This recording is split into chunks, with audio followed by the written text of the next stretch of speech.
Embellish. Brave Little Tailor Retold. A tale in the romance, a medieval fairy tale series. Written by Demelza, Carlton. Autonarrated by AI Charlotte from Google. 1. The one thing George loved most in all the world was dragons.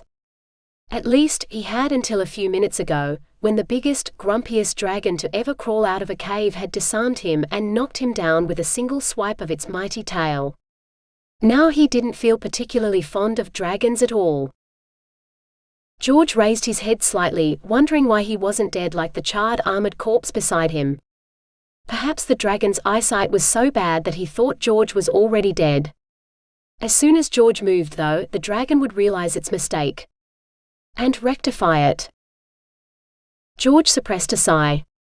He didn't lack for courage, he'd challenged the dragon after all, and he intended to defeat it. But standing before a dragon while the damn dragon held his sword under one claw would only turn him into a piece of toast before the fire, for in one gout of flame he would be dead, George had no doubt. Cowardice wasn't his problem. It was common sense, and the ability to see consequences no one else could. The other boys in town would boast of how long other knights had stood while the dragon roasted them with its fiery breath, but George had little admiration for such men. There was honor in defeat, if you learned enough from it to ensure victory in the future. What honor was there in taking 10 seconds to burn to death before your armor collapsed with your charred bones inside? Even George didn't remember the name of the knight whose body lay beside him. A century from now, no one else would remember him either. But they would remember the man who slayed the dragon. Even if George wasn't the man to do it today. The dragon headed down the hill toward the river, distracted by something more interesting than the boy whose sword he'd stolen. George recognized opportunity when he saw it. He leaped to his feet and sprinted toward the city gates. His heart hammered in his chest, but he didn't dare stop to look back. All he could focus on was his booted feet, pounding the road ever upwards to the safety of the city walls. 50 yards more. No, 40. 30. 25. 20. 15. 10. 8, 7, 6. His fleet feet ate up the distance faster than his stuffed down dumplings at the dinner table. 3, 2, 1. Safe. Laughter and applause greeted George as he slowed to enter the city gates. Dragon too big for you, boy? No one ever wrote a ballad about a hero running away from a dragon. Leave dragon slaying to men who know how to fight, boy. Go home to your father. The girl put on a better show than he did. George did his best to ignore the ribbing, but the last comment hit home. In his battle lust, he'd forgotten about his fairy godmother, Lady Zoraida, who'd graciously agreed to be the maiden bait who tempted the dragon out of its cave. If she'd been injured by the dragon, he'd never forgive himself. Where's the girl? What happened to her? George blurted out, finally allowing himself to peer back down the hill to where the dragon's cave lay. Held up her end of the fight better than you, boy. Threw some of the dragon's own fire back at him, she did. He didn't like that, neither. He tried to eat her, but she drew a big purple circle in the air and disappeared. Don't know why. She was holding her own against the dread beast, and no mistake. Maybe she didn't want to be a hero. I mean, who ever heard of a maiden who defeated a dragon? George opened his mouth to say that his saintly namesake had needed the help of a maiden to defeat his dragon, but he closed it again. The city guardsmen didn't want to hear stories about how other dragons had died, they wanted to witness the death of this one, which had terrorized their town for too long. Instead, George said, "If you do, I want to meet her." He'd apologized to Lady Zoraida when he saw her next, George promised himself, though it would probably be a while before he did. She hadn't been happy about helping him with the dragon, and he'd lost the enchanted sword she'd given him too. He had no luck with women or dragons. Sighing deeply, George trudged home. Seeing as he was still alive and there were a few hours of daylight left, he should help his father in the shop. More monster slaying could wait until the morrow. 2. Melitta would never forget the day she decided she would become a hero. It was the holy day of St. John, and the entire court was present in the great hall for the feast. "Your Majesties, may I present to you the renowned knight from far-off lands, the hero of countless battles, the mighty Sir Chase," the herald bellowed. From her place at the high table 2 seats away from Queen Margarita, Melitta had an ideal view of the night he strode into the great hall, haloed by the rosy rays of the sinking sun behind him. His armor caught the candlelight from all directions, bathing him in gold. Gasps rose from the long tables on either side of him. Only the king and his knights could afford so much metal, while most of them wore leather. To wear such glorious armor, for surely it could not be real gold, this traveling knight must be rich indeed. And if it was real gold, why, he must be the best knight in all the lands and a true hero. The kind she wished to be. King Eric called for a place to be set for the night, before announcing grandly that there should be a tourney on the morrow, so that his own men could test their skill against such a legendary hero. Cheers erupted around the hall and men raised their cups to toast the king's health. Melitta didn't need to read the men's minds to know they all shared the same thought. Every man present wanted to beat the newcomer in a fair fight, for honor won in battle, even a mock battle, was more precious than life itself. "Fools," Queen Margarita muttered to Mother, loud enough for Melitta to hear. Whether she included her husband in that, Melitta didn't know. As if the knight had heard, Sir Chase bowed his head and removed his helmet. Now it was Melitta's turn to gasp.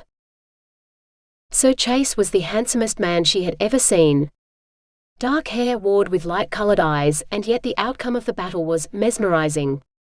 No wrinkle or scar marked his face, beneath a thatch that bore not even a single white hair. He appeared younger than even their ever-youthful queen. Too young to be a hero, yet here he was. Sir Chase bowed low before the dais. "Your Majesty King Eric, I am honored by your hospitality. I wish only to serve."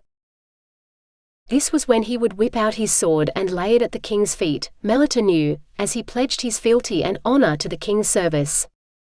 She'd seen enough knights sworn in to know the way of it. Yet Sir Chase's sword remained firmly in its scabbard. "I eagerly await tomorrow's tourney, for what better way to show a man's fighting prowess? Yet there is more to a knight than his sword." Queen Margarita's musical laughter rang out across the hall, silencing all conversation. "Pray continue, Sir Knight." "As you wish, most beautiful queen. A true hero must keep his wits as sharp as his blade. His honor must shine as bright as his armor and never be allowed to tarnish. So that if his liege or his lady is plagued by the most enormous monster or the tiniest gnat, he can dispatch it forthwith." Gnats? In summertime they had more problems with flies, Melitta thought, shooing several of the buzzing nuisances away from her meat.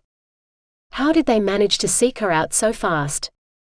She'd been so focused on Sir Chase she hadn't seen them appear. "Allow me, Your Majesty," Sir Chase said. He reached behind him for his bow, notched an arrow to the string and let it fly. His arrow lodged in one of the tapestries high above Melitta's head. What was he doing? In her momentary distraction, Melitta must have missed something Sir Chase had said. Melitta bit her lip, and concentrated on his thoughts. His gaze centered on a fly buzzing above the queen's head, as he drew another arrow. The point followed the insect until he had a clear shot, when the knight released. His arrow arced up, skewering the insect before embedding itself in the wax encrusting a lit candelabra at the back of the dais. The candles wobbled for a moment, but did not fall, to the knight's relief. Evidently deciding that Melitta's meal was a far safer target than the queen's, a fly zoomed past Melitta's face. For a single heart-stopping moment, Sir Chase's eyes met Melitta's. His eyelid drooped in what was definitely a wink. She clearly heard him say, "Fear not, young maiden." A knight's duty is to save every lady, not just the queen. His arrow point followed the fly as it finally left her alone and bumbled toward Mother. Melitta felt a burst of satisfaction from the knight, as he released the third arrow. It would meet its target, the queen would be impressed, he would have a place at court, Queen Margarita leaped to her feet. "Guards!" Melitta stared. A thin line of blood trickled down the queen's fingers to where the arrow had lodged in the table before her. A shimmery wing was all that remained of the fly, now squashed under the weight of the arrow point.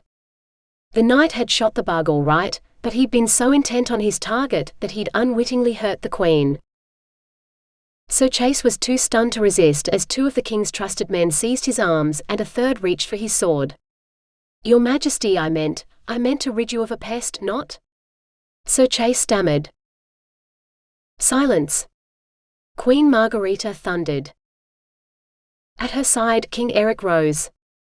"Anyone who seeks to harm my queen commits treason. Such a heinous crime is punishable by death." Sir Chase's thoughts were a jumbled mess of panic, as he found he could not speak. Yet rising through it all was a scream of horror that he had not meant to harm the queen. Melitta believed him. But the queen did not. "He's telling the truth." Melitta was surprised to hear her own high voice echo across the hall. Somehow she'd risen from her seat, and now her knees wanted to wilt, so that she could sink under the table and hide from what seemed like every eye turned toward her. Yet Sir Chase's talk of honor and heroes emboldened her, and she forced herself to stand tall. Maidens could be heroes too. He shot a fly. "Look!" She pointed at the arrow with a hand that shook. Mother shoved her back into her seat, telling her to hush, but it was too late. The queen had heard every word. Glittering dark eyes seemed to survey Melitta's soul. Melitta stared back defiantly. Until, miracle of miracles, the queen inclined her head and yielded. Queen Margarita turned to the knight. "Get out," she said softly. "This once you may leave with your life. Set foot in this kingdom again and you will not be so lucky." Melitta slid out of the knight's mind as easily as she'd ventured into it. He bowed one last time toward the dais before making a hasty exit. And while Sir Chase vanished from her world, he never really left her thoughts. Only it wasn't his handsome face or his shiny armor that stayed with her. No, it was his words. And the dead flies. And the hope one day of being a hero once more. 3. George's father looked up from the boot he was piecing together. "Dragon watching again, him?" Not wanting to talk about his horrible failure anymore, George simply nodded. He considered helping his father with the boot's fellow, but he was too weary for the kind of precision it required.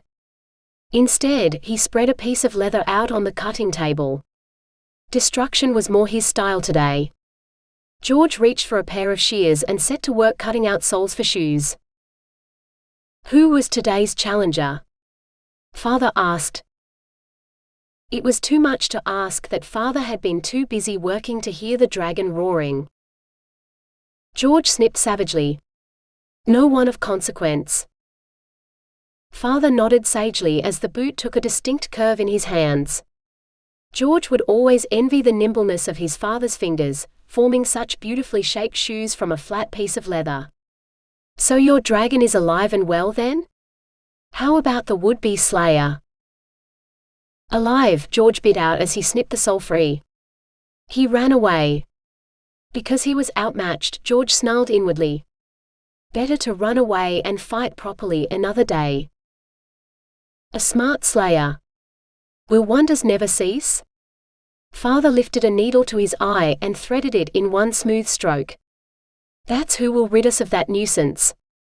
Not some mighty hero with a stout sword and shiny armor, but a man with a powerful mind. Dragons are cunning creatures, and fighting one will always be a battle of wits. "I wish more people listened to your good advice, Father," George said, wishing he had. When his father found out his own son had been today's idiot, George intended to make himself scarce. "I don't think I'll watch the next challenger fight the dragon. I'll stay here and help you instead. There's a lot of orders here. Will we get them done in time?" Father held up a finished upper, ready to stitch to the sole George had cut. "Together, I'm sure we will. Your mother would be proud." George winced. If his mother was still alive, his father wouldn't need him in the shop so much. And she would have forbidden him from going anywhere near the dragon, let alone attempting to fight it. Even his fairy godmother had tried to talk him out of it, but he'd been too stupid to listen. George snipped around another sole. Zoraida had been better at battling the dragon than he had, and his mother had had more wits than any man alive, or so his father said. Perhaps that was how his namesake had defeated that long-ago dragon. The stories all said he'd saved the virgin princess from the beast, but maybe she'd defeated the dragon and all he'd done was offer her his cloak to cover her singed clothes. The townspeople had proclaimed him a hero and not believed a girl could beat the beast. For who had ever heard of a maiden hero? Not George. He'd like to meet one though. Such a paragon might be able to tell him what he was doing wrong. He sighed and set down his shears. No, she probably wouldn't even notice some lowly shoemaker's son. She'd be inundated by marriage proposals from every prince, knight and nobleman for miles around. For a woman who could best a dragon would also bear brave sons. Or so they said. If only he'd inherited his mother's wits. Then he'd know how to best a dragon in battle. 4. After St. John's Day, Melitta resolved to spend more time on archery. She dusted off her bow, took a few minutes to remember how to string it, then headed to the field reserved for the archery butts. It appeared that everyone else shared her passion for archery practice, for the normally deserted butts now had queues of men and boys waiting their turn. Everyone in the training grounds seemed to want to best Sir Chase at his fly shooting, even if the knight himself had departed in accordance with the Queen's command. While they were waiting, a bunch of boys Melitta's age had climbed the fence into the next field, and were shooting at a pile of horse dung. "I got that one," one boy cried excitedly. "No you didn't," another boy snapped, looking like a smaller version of the boy he'd contradicted. "Brothers," Melitta assumed. "It just flew away and you didn't see it." "Watch where you're shooting," cried a third boy as horse dung splattered his shoes. "You're aiming too low," Melitta said, jerking her chin at the boy who'd caused the splatter. "When they notice movement, they fly up and off. So you need to aim higher, for where they're going to be." The boy she'd tried to help glared at her. What would a girl know about archery? His friends joined in. "Yeah, what would a girl know? Girls can't be knights.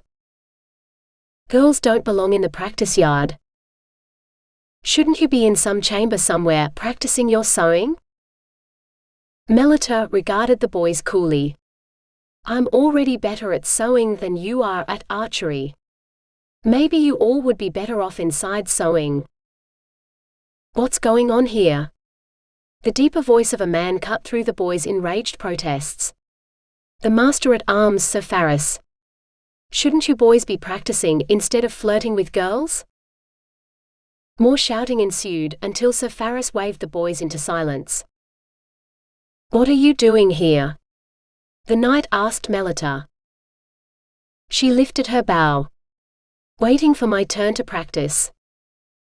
Sir Faris' eyebrows rose. "Is King Eric's army so weak we need girls to man the walls? I see more fighting men here than any other kingdom in the world can boast. We would be in dire straits indeed, if we had to rely on girls to protect the castle." "Queen Margarita once protected the king from a dozen men," Melitta returned. She had heard the tale many times. "Is that the tale your mother tells you?" "I heard the queen distracted the men with her womanly charms so that the king could slay them and lay their bodies at her feet for daring to attack her." Sir Faris' gaze held pity. "Girls on the practice field or the battlefield are little more than a distraction. Go home to your mother, child. Melitta met his gaze. My mother is with the queen, and she shall hear of this. After I have had my turn at the butts. I have as much right as any man here. Any pity Sir Pharis had shown vanished. Then pick a cue, girl, and be prepared to wait a while. My men have been here since dawn, when a little lady like yourself was fast asleep in her bed. He stalked away, cupping his hands to his mouth to shout instructions to a man sighting on the furthest target. Melitta surveyed the field. At this rate, it would be several hours before the men tired of archery, and let her anywhere near the butts. In the meantime she could stand around, watching, or she could join the boys in shooting shit. Neither appealed to her. Sure, she could carry out her threat and tell the queen what had transpired, but she knew her mother was working on a dress for the young princess's betrothal ceremony, and if Melitta joined them, she'd soon find her hands full of pins and silk. So much for her hopes of being a hero. Melitta marched to the armory, resolving to put her bow away until later in the evening, when the men were gone. She wasn't giving up, she told herself. Merely postponing practice. The armor-master was nowhere to be seen, but Melitta heard a clatter from the darkness at the back of the cavernous cellar that housed King Eric's armory. Sir Bruno? Melitta ventured. What is it, boy? A gruff voice demanded. Sir Bruno, the armor-master, emerged from the darkness carrying a pile of shields almost as high as his head. Who are you? Lady Melitta, Lady Penelope's daughter, Melitta replied. From girl to child to boy, Melitta had had enough of diminutives for one day. Sir Bruno scratched his bald pate. What can I do for you, my lady? Before she could respond, the stack of shields unbalanced and clattered to the floor. Sir Bruno growled out a string of colourful curses, only half of which Melitta understood. One of the shields rolled, hit the wall and toppled over at her feet. Melitta reached down to pick it up and was struck with the design on the round shield. Concentric circles, much like the archery targets outside. A dark stain marred the design. What are you doing with these? She asked. Throwing them out, milady. Some of these are centuries old, captured from Viking raiders, and no use to anyone. Even if they weren't moldy like the one you hold, lady. Sir Bruno reached for the offending item. Melitta clutched it to her chest. So if I wanted to use it for an archery target, no one would mind? Sir Bruno laughed. If you were to throw it in the fire, not even the king himself would object, my lady. Good. Melitta surveyed the mess. May I have another? You may have them all. As many as you can carry. Sir Bruno laughed. Oh, so he thought a girl couldn't lift a shield or two? Melitta fumed. Bolts of silk might not seem like much until you had to carry them halfway across the castle to the queen's chambers, up and down stairs until your arms ached. She selected 2 more and hefted all 3 in her arms. Heavy, yes, but no heavier than an armload of silks for her mother. Thank you, she said sweetly, hitching her quiver higher on her shoulder as she turned to go. Any time, my lady, Sir Bruno called after her. 5. Melitta set up her practice range in the corridor outside her mother's apartments. She wedged her shield target in the window, then stood back to take aim. Her first arrow hit the wall and clattered to the stone floor with a sound reminiscent of mocking applause. Practice, Melitta told herself. The more practice she got, the better she'd become. By the end of the morning, she could at least hit the target on every shot. She hadn't forgotten how to shoot, at least. She kept at it until she managed to hit the white circle in the center 3 times in a row. Only then did she set down her bow to massage her aching fingers. It wasn't enough. She'd have to soak them. Melitta headed inside her chamber, intent on finding a jug of water. She immersed her whole hand in the one on the table, beside the dinner a maid had delivered for her hours ago. Only now did she realize how hungry she was. As she devoured her dinner, Melitta mused that there must be a simpler way to heroism than hours of archery practice.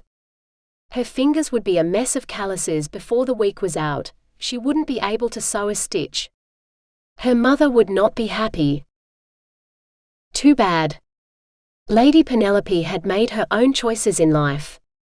Melitta was old enough to marry, which meant she got to make choices too. If she chose not to spend her whole life at a loom like her mother, it was her choice. Melitta tore off a piece of bread, and dipped it into the dish of honey. The movement set off a small swarm of flies that she hadn't seen until now. Dropping her bread in disgust, Melitta reached for her quiver. At this distance she could stab the flies with the point of her arrow, no bow required. Yet her fingers closed on the strap that held the quiver to her shoulder. There was a faster way to swat flies that didn't require a bow or arrow. Carefully, she raised the strap. The flies buzzed on, oblivious. One or two even settled on the surface of the honey once more. Melitta took a deep breath, then struck. The strap slapped against the table, making her tray jump before it landed with a clatter. For all the noise, it didn't look like she'd caught a single one. Chagrined, Melitta flipped over the strap to see if she'd perhaps caught a particularly slow fly. She counted. Then counted again. No, surely not. After a third count, the strap dropped from her nerveless fingers. 12, she breathed in disbelief. 12 dead with a single blow. Take that, Sir Pharis, and anyone else who says a girl has no place in battle. Sir Chase killed them one at a time, yet I can take 12 in a single stroke. Seizing the strip of leather, she took the steps 2 at a time to the practice range. Most of the men had gone, but the boys were still there, taking their turn on the butts. You're wasting your time, she called, flapping the strap. You're using the wrong weapon. Look, I killed 12 in a single blow. Let me see that, girl. Sir Pharis seized the strap. 12 currants? Deadly foes indeed. He laughed, and the boys joined in. They are not currants or any kind of fruit, Melitta snapped. They're flies, the same as the ones they've been trying to shoot all morning. I killed 12 with one blow. More than even the great knight yesterday managed to do. The one the queen threw out of the kingdom? He wasn't so great, one of the boys mocked to more laughter. Melitta folded her arms across her chest. So you say, yet all of you are out here, working on your bow skills, so you can do better than him. Well, you've been bested by a girl.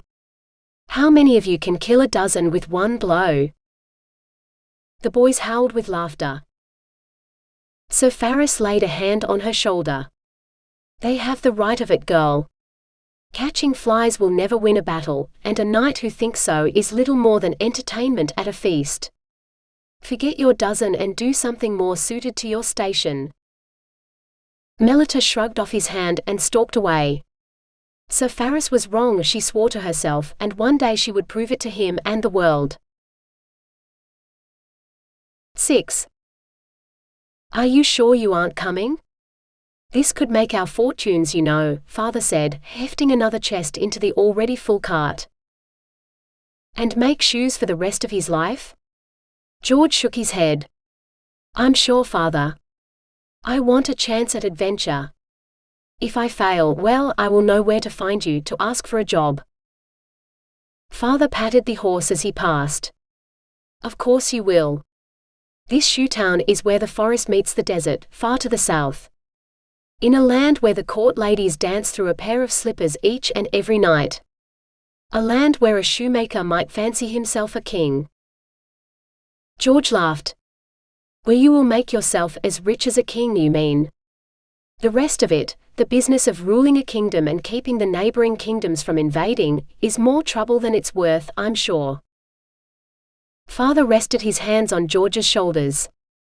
It rankled that George wasn't as tall as his father yet, and might never be. Some might say the same of an adventurer's life.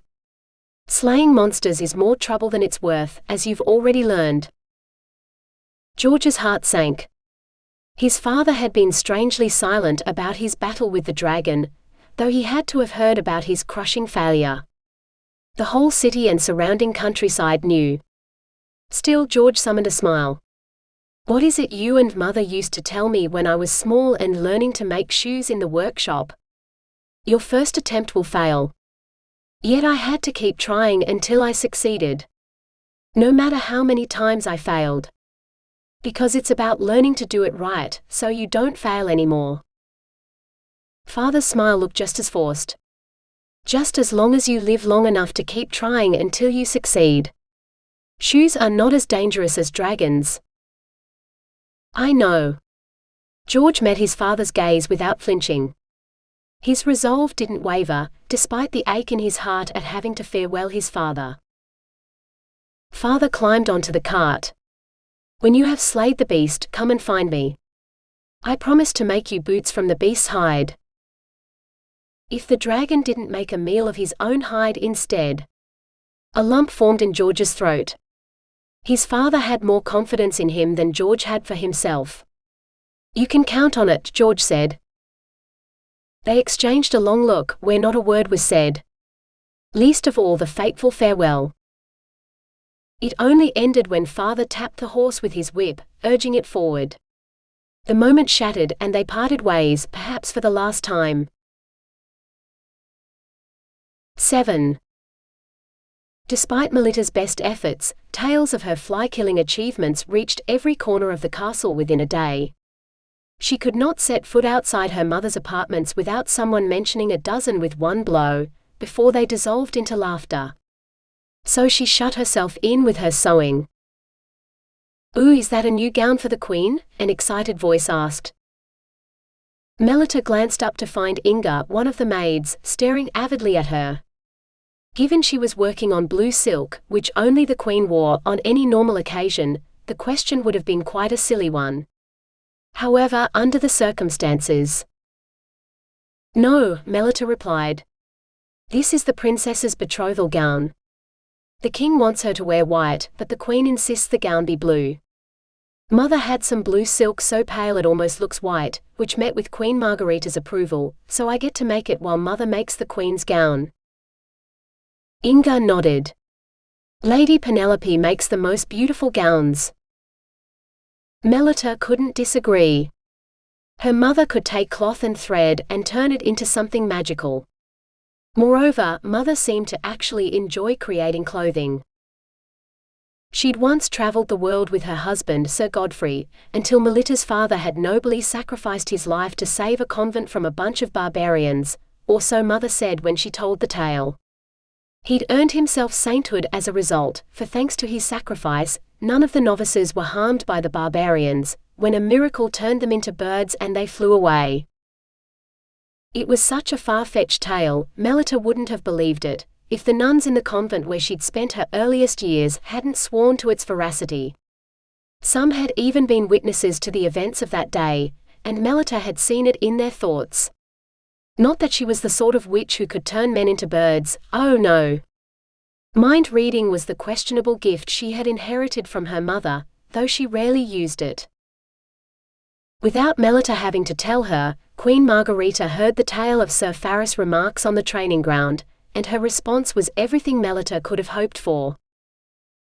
Though the Queen never so much as touched a sword, it was well known that she was as deadly as the king. She had summoned Sir Faris to the throne room to answer why he had not allowed a girl to enter the practice fields. She'd insisted that in ancient times women had trained just as rigorously as men, for women were as likely to die at the point of a blade as any man, so they had a right to learn to use any weapon they could handle. When he began to protest that having women present would distract the men, an excuse quickly picked up and seconded by some of the other noblemen present, she'd shaken her head that her king's troops were so weak. Why, all an enemy army had to do was bring a woman with them and they would be undone, which simply would not do. Then she'd sweetly offered to stand on the training ground herself until men learned not to be distracted. And she'd do it naked. Silence had descended on the court for a long moment. Melitta didn't need to read the men's minds to see the lust burning in their eyes. The Queen's beauty was enough to halt an army in its tracks, even without taking into account her magical powers. At that point, King Eric had waded into the fray in her support. Most said it was to protect the queen's modesty or some such noble thought, but Mother had muttered that it was more about keeping his men alive. Men lost their minds over the queen in ways they never would for Melitta. So Melitta spent her mornings in the practice yard, ignoring the laughter as she learned how to hold a sword without dropping it. By the end of a week, she considered herself a passable swordswoman, who could manage an occasional bout against one of the young squires without falling on her backside. She'd even won a few amid grumbling from the boys. Sure, she might not be a hero yet, but she intended to do everything in her power to be ready when the opportunity came. She would not spend a lifetime sewing clothes for a court who didn't care a jot about her. At least, not until she'd had her fair share of adventure, like her mother had. 8. When George set out from his father's house, he had a foolproof plan, or so he thought. Unless he was a fool for thinking it up, which was always possible. Somewhere, there were other would-be heroes. Others who wished to slay dragons. He would journey to another town where no one had heard of his defeat, and make it known that he wished to engage an apprentice. An apprentice hero, if there were such a thing. Perhaps even several, if he could find enough suitable boys. He didn't dare hope for a girl like his fairy godmother, and yet, he'd seen dozens of men challenge the dragon, but he alone among them had survived by running away. And he'd managed that only because Zoraida battled the dragon alone, distracting the beast. He'd take up residence in the best inn in town, and pay the town crier to shout his news to all who would hear it for a few days. Then he'd have applicants lining up across the town square, he was certain of it. He'd even made up some signs he would nail to the outside of the inn, for those who could read. After all, if his father was right and a man needed more brain than brawn to beat a dragon, then an educated apprentice would be a wise choice. He unrolled the signs on the table, surveying the top one with a critical eye. He hoped it would be enticing enough. He'd drawn the dragon himself, and his drawing skills had never been the best. Heroes wanted, the poster read, for monster slaying of all kinds. Apply within. Are you looking for a hero, boy? George looked up. The man who met his gaze looked like one of the knights who died trying to defeat the dragon. A hero, in other words. A hero who would claim all the glory if they were to team up to kill the beast, George's traitorous mind added. Where's the dragon and what's the reward? The man asked, turning the poster so the writing was right way up. Casmiris, between the city and the river, George admitted. But I don't know the reward. Every time it kills another knight, the king increases it.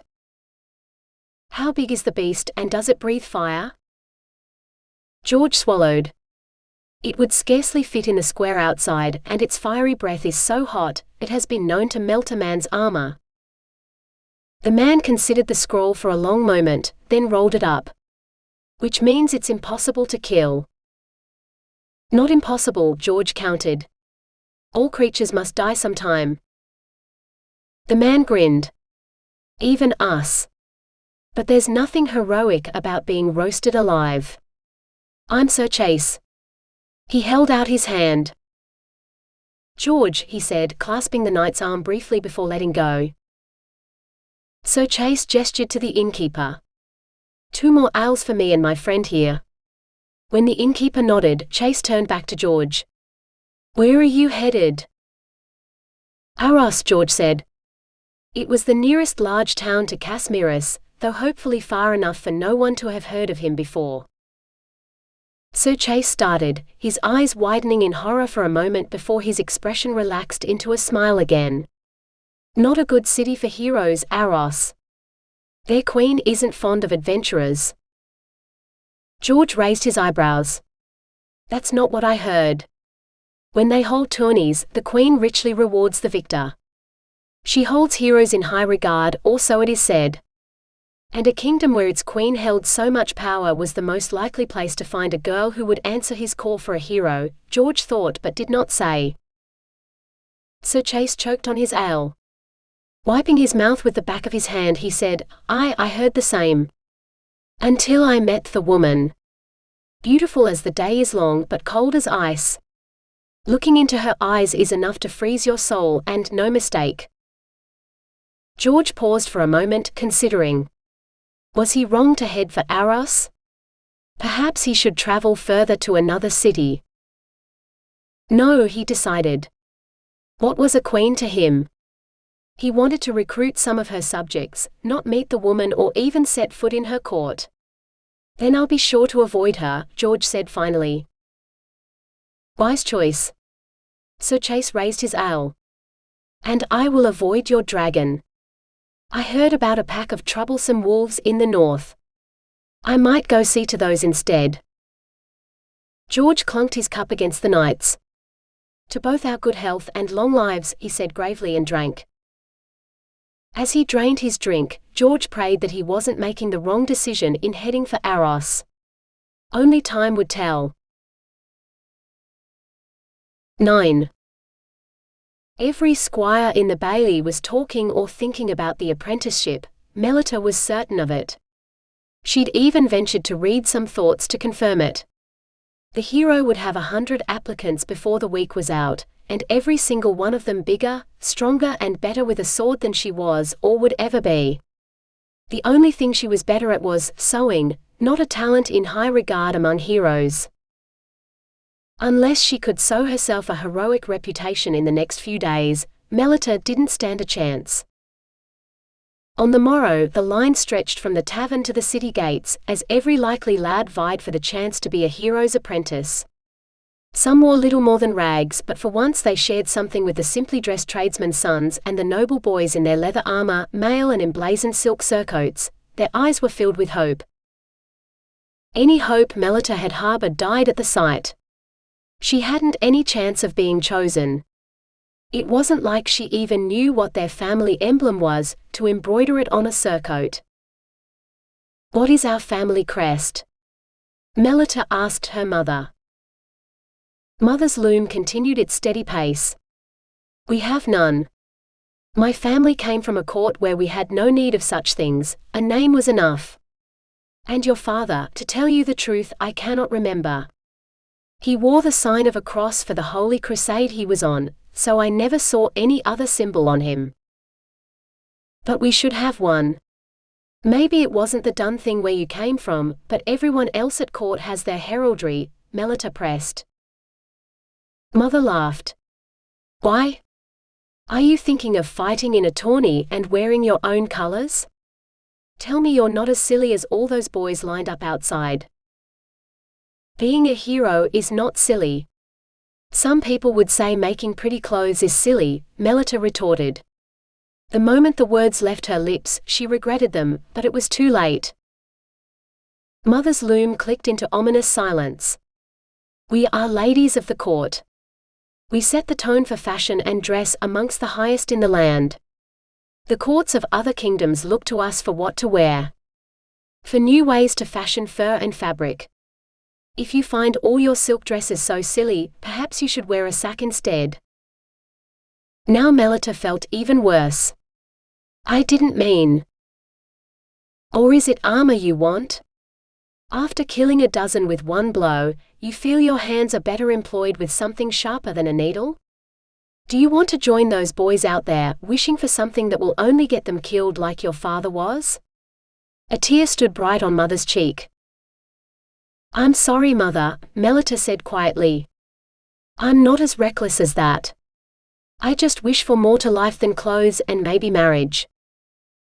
Mother wiped her tears away. I know you aren't your father, but you're all I have left. And sometimes you remind me of him so much, when you don't remind me of me. She sniffed with what Melitta thought sounded like finality.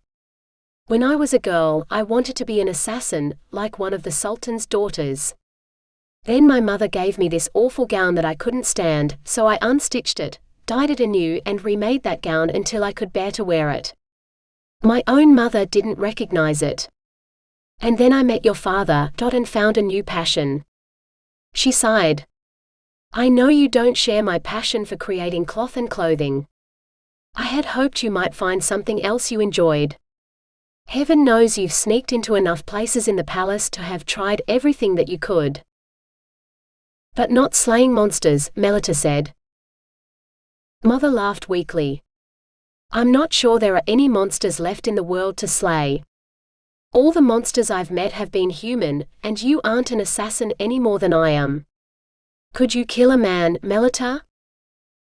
Melitta herself didn't know the answer to that.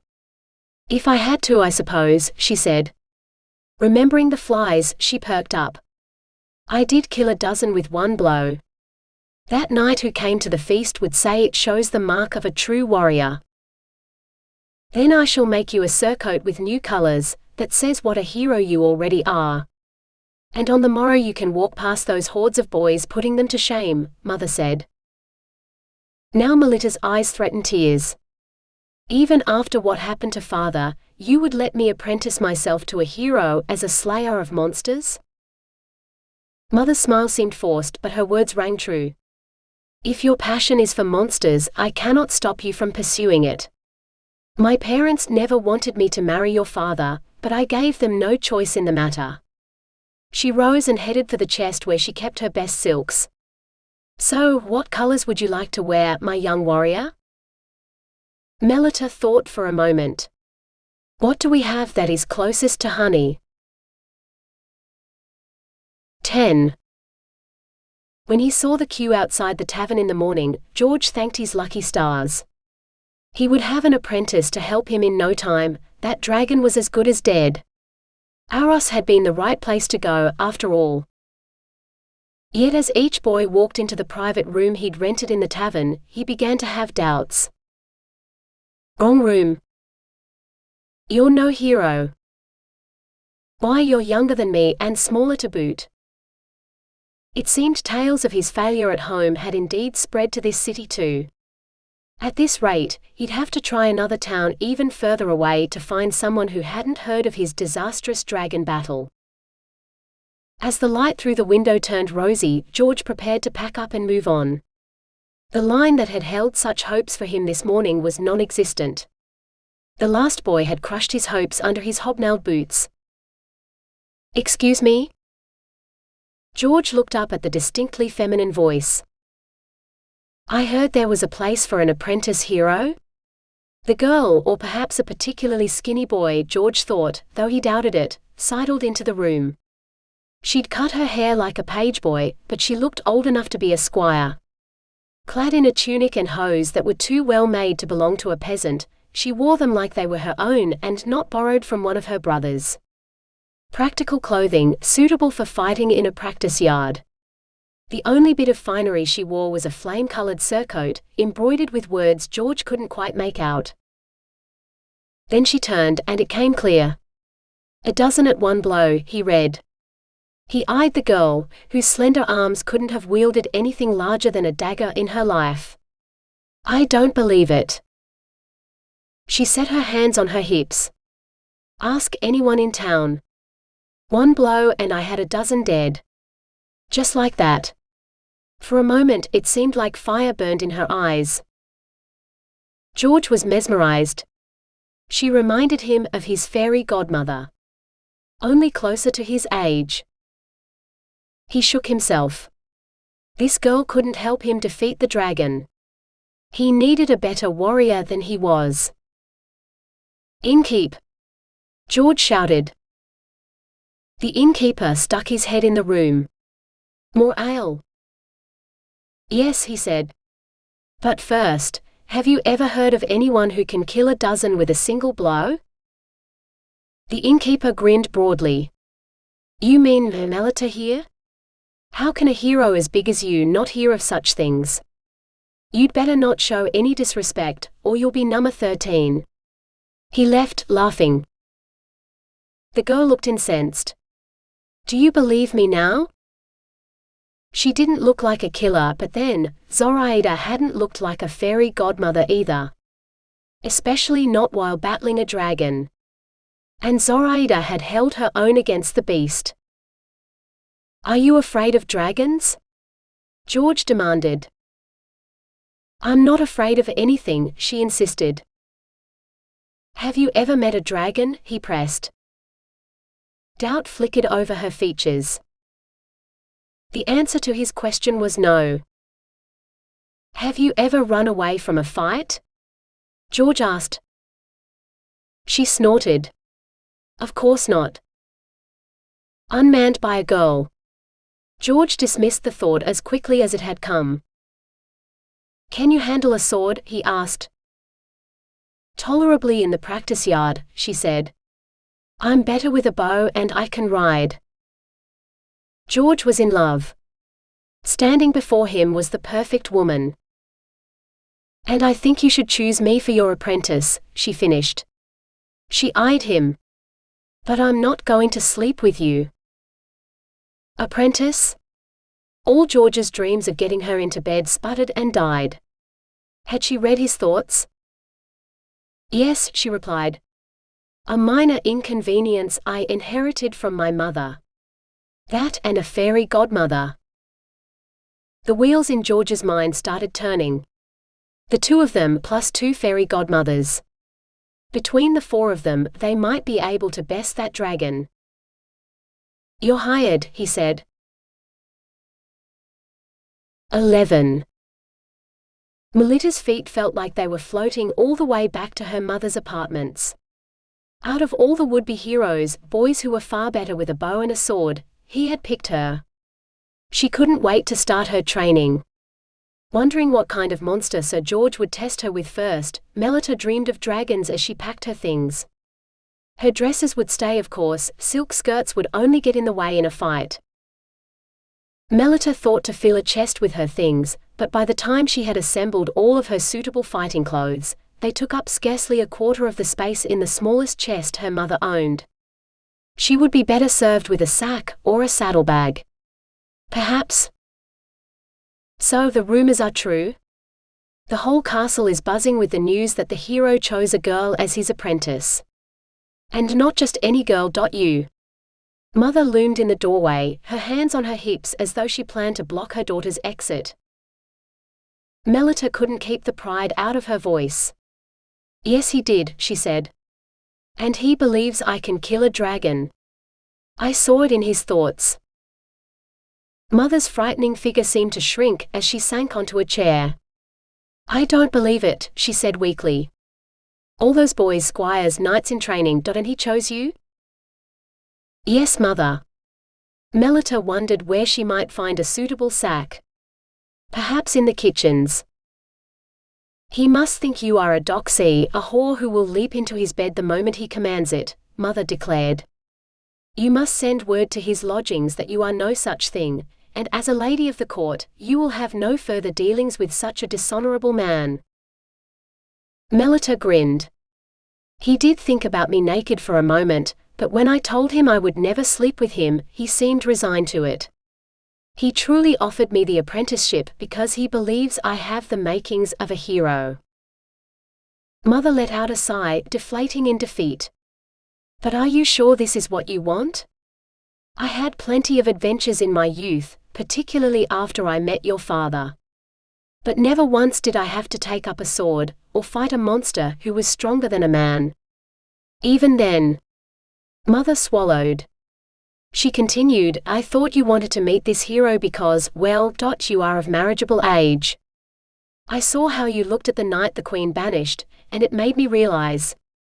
I was about your age when I met your father. Your age when I chose my husband. It is plain that no man at court has caught your eye but a newcomer with an eye for adventure. Why, were I younger, I would find him difficult to resist. She laughed, blushing. Marriage? Melitta recoiled at the very idea. No, she said decidedly. I am not in love with Sir George. Or Sir Chase, though I admit he was a handsome fellow. I could speak to the Queen, Mother began eagerly. Perhaps she will know of a suitable man. Not someone at court, but perhaps one of King Eric's bannermen. Melitta curled her lip. And have her marry me off to some chubby-cheeked prince where I will be forced to pop out babies, in between weaving and sewing until my womb and hands no longer work? No thank you. I wish to live a little before I am chained to a birthing bed. Perhaps a widower who already has children. Enough heirs that you need not breed at all, Mother suggested, but Melitta didn't need to read her mind to know that her own mother didn't even believe she could do such a thing. I am not ready for marriage. Even as the words left her lips, Melitta knew they were true. She wasn't. She might never be. Mother bowed her head. I know, she admitted. She took a deep breath. Which is why, though it breaks my heart to do it, I shall allow you to go with my blessing. And a warning. Whatever monsters you choose to kill, never attempt to cross a mermaid. Melitta managed a smile. As a mind reader, she knew the Queen's secret as well as her mother did. For Queen Margarita will never forgive me. Little more of consequence passed between her and her mother until her departure on the morrow. Melitta and her mother packed her things, and it seemed like no time at all before Melitta mounted her gelding and said farewell. Farewell to the life she had lived, as she rode through the gates on the first step of her journey to become a legendary hero. Or so she hoped.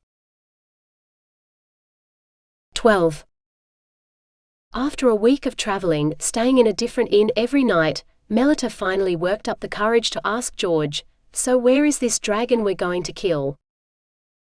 George took his time putting down his dagger and swallowing his mouthful of pork before he answered, we're not killing the dragon yet. Melitta opened her mouth to ask why, but George cut her off. I've seen you practicing on the targets in the inn yards, he said. You can handle a bow, though your marksmanship could do with some work. And you say you have killed a dozen, but I have not seen it. First, we should test your skills against something smaller. More manageable. Melitta's heart sank. Killing flies was one thing, but something bigger, living, breathing. She swallowed. Melitta wasn't sure she could do it. George pulled a crumpled piece of parchment from his saddlebag, and unrolled it on the table.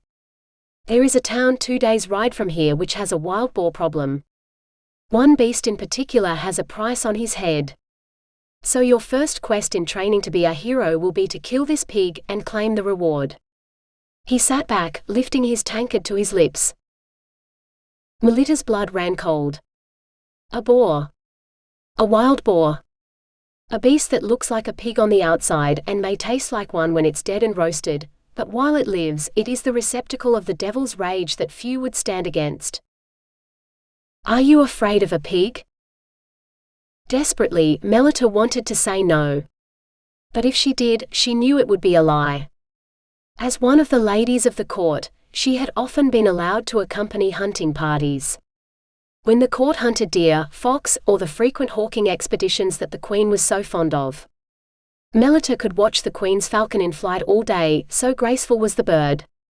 But when King Eric had caught wind of a monstrous boar that he wished to hunt, Mother had forbidden it. Melitta had stood at the window, watching the hunting party leave without her, bitterness festering in her breast. There had been few ladies in that party, and all the men had carried spears instead of bows.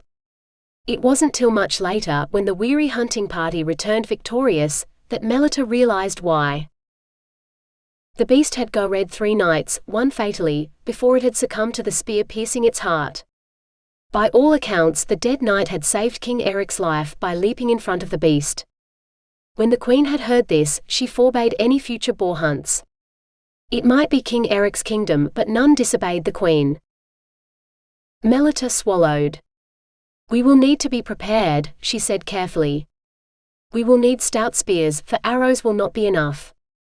I have never handled a spear, and I fear I may not have the strength to strike true before the beast is upon me. George's eyes widened as though she had surprised him. Good. You've fought a boar before? They are hunted by the king and his court, Melitta replied, pressing her lips together before he could make her spill the truth. Sir George shook his head and appeared to regain his composure. Then you have 2 days until we arrive in the town of Sanglia in which to formulate a plan for how you will kill the beast. 2 days? 2 years would not be enough. Melitta began to wish she had never left home in the first place. 13. During the 2 days' ride to Sanglia, Melitta scarcely uttered a word. Countless times George had opened his mouth to comment on the weather or ask her about herself, but he hadn't been able to make his tongue cooperate. He'd never met a girl who could incapacitate him so. The one time he'd managed to hold a conversation with her, he'd told her about the Sanglia boar. He'd expected her to be afraid, Lord knew he was, but she'd been as calm as still water as she described the best way to kill a boar. With a spear. George didn't own a spear, and despite her admission that she had never fought with one, at least she'd seen one and knew what to do with it. On reflection, he probably shouldn't have told her killing the beast would be up to her. Yet she'd sounded so knowledgeable, he'd been scared to tell her his plan, lest she scoff and call him a fool. He was the master and she was the apprentice, or at least that's the way it was supposed to be. There might be more to Melitta than he realized, and not just her fairy godmother either. Even if she was bluffing, which he doubted, if she got into trouble, she had but to call for her fairy godmother and she would have a powerful witch to save her. George knew his own fairy godmother was as likely to let him die as she was to save him, so he couldn't count on any help from Zoraida. Not yet. So as he sat down to the afternoon meal with Melitta, George ventured, "So what is your plan?" Melitta glanced up at him, then directed her gaze at her bowl of stew. Haltingly at first, she began to tell him what had occupied her thoughts for the last 2 days. George let out a low whistle. "That's not a bad plan at all. Let's see how it goes tonight." Melitta paled. "Tonight?" George didn't dare admit it to her, but staying at inns every night had taken all of his coin. If they didn't kill the boar tonight and claim its reward, he could not afford so much as a loaf of bread to break their fast in the morning. He nodded gravely. "Tonight." 14. Looking down from her tree branch perch into the darkness below, Melitta repeated Sir George's words in her head. It wasn't a bad plan. It wasn't. Then why did she feel like there were snakes writhing in her belly? She shifted again, searching in vain for a comfortable spot on the hard tree branch. There was the trap, made of timber hastily nailed together this afternoon. It was barely visible in the moonlight now. The earthy smell of truffles and mushrooms filled the air, hopefully enough to entice the boar into the trap. If that bait wasn't enough, it sat at the foot of an oak tree, amid the remains of a century's worth of acorns. Even Sir George had said the bait should be sufficient, but after several hours of sitting out here in the cold dark, Melitta wondered if perhaps they should have taken the advice of a man they met in the tavern. He had insisted that the only way to lure a pig was with the scent of fermented apples. Melitta had been on the verge of agreeing to include some apples in the bait, when the man had promptly offered to sell her a barrel of cider for a price higher than her mother would pay for a bale of silk. Yet now she was tempted to climb down from her tree and venture to the tavern to see if she could acquire some of the overpriced cider.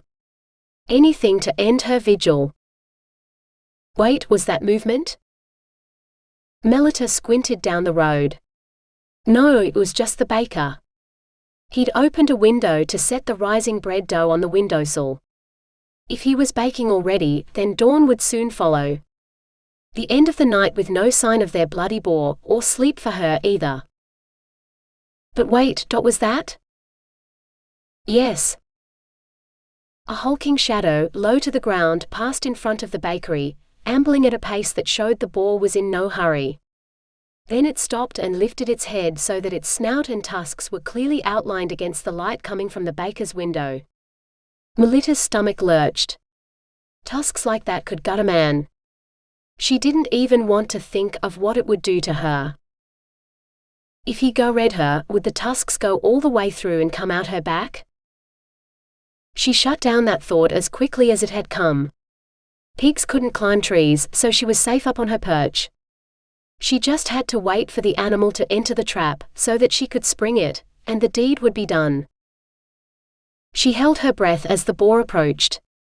Still in no hurry, it paused to sniff the ground before taking a few steps and lowering its snout to the soil once more. Slowly, fate was closing in on the beast. It was a good plan, just like Sir George had said. Moonlight shimmered on the dew-dropped leaves below her, before it abruptly winked out. The boar stood at the very entrance of their trap. 4 steps would carry it all the way in, she decided, and then it would be trapped. No more terrorizing the town for this pig. 2 steps. A long moment of snuffling, disturbing the moonlit leaves. Another step. Melitta's lungs screamed for air, but she didn't dare inhale. Just one more, she begged the beast. The beast trotted forward and buried its snout in a pile of mushrooms. Melitta wanted to cheer, but she knew she couldn't. Not until the gate was closed. Now she tugged on the rope fastened to the gate below. It wasn't till she heard the latch click shut that she finally let herself breathe again. It was done. They'd captured the boar. Sir George clambered down from his tree. Though he had said killing the boar was her task, in the end he had agreed to wield the spear that killed it. So the knight took up a spear, hefting it in his hand as he approached the gate. The pig did not hear him at first, for it was too busy feasting on the bait. But he must have made some noise that alerted it, for the pig started, turned and faced him. Instead of throwing the spear directly into the pig's chest as the beast presented him with the perfect target, George hesitated. The pig did not. It charged at the gate, which to Melitta's horror, swung open. Somehow it hadn't closed properly, and now the boar was no longer trapped, but it most certainly was enraged. With a spear in his hand, George still stood in the perfect position to kill the beast. Melitta watched in awe, waiting. George had other ideas. He took to his heels and fled, with the boar not far behind. Sir George was a coward? Melitta couldn't believe it, yet the evidence was right there before her eyes. George headed for the only sanctuary either of them could see, the lit bakery. He wrenched open the door and flung himself inside, but he didn't get a chance to shut the door before the boar followed him in.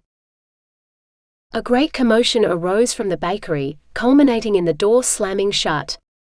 Which might have been good, except both George and the boar were still inside. Melitta crept down from her tree. She wasn't sure what to do, but she couldn't just sit there and do nothing.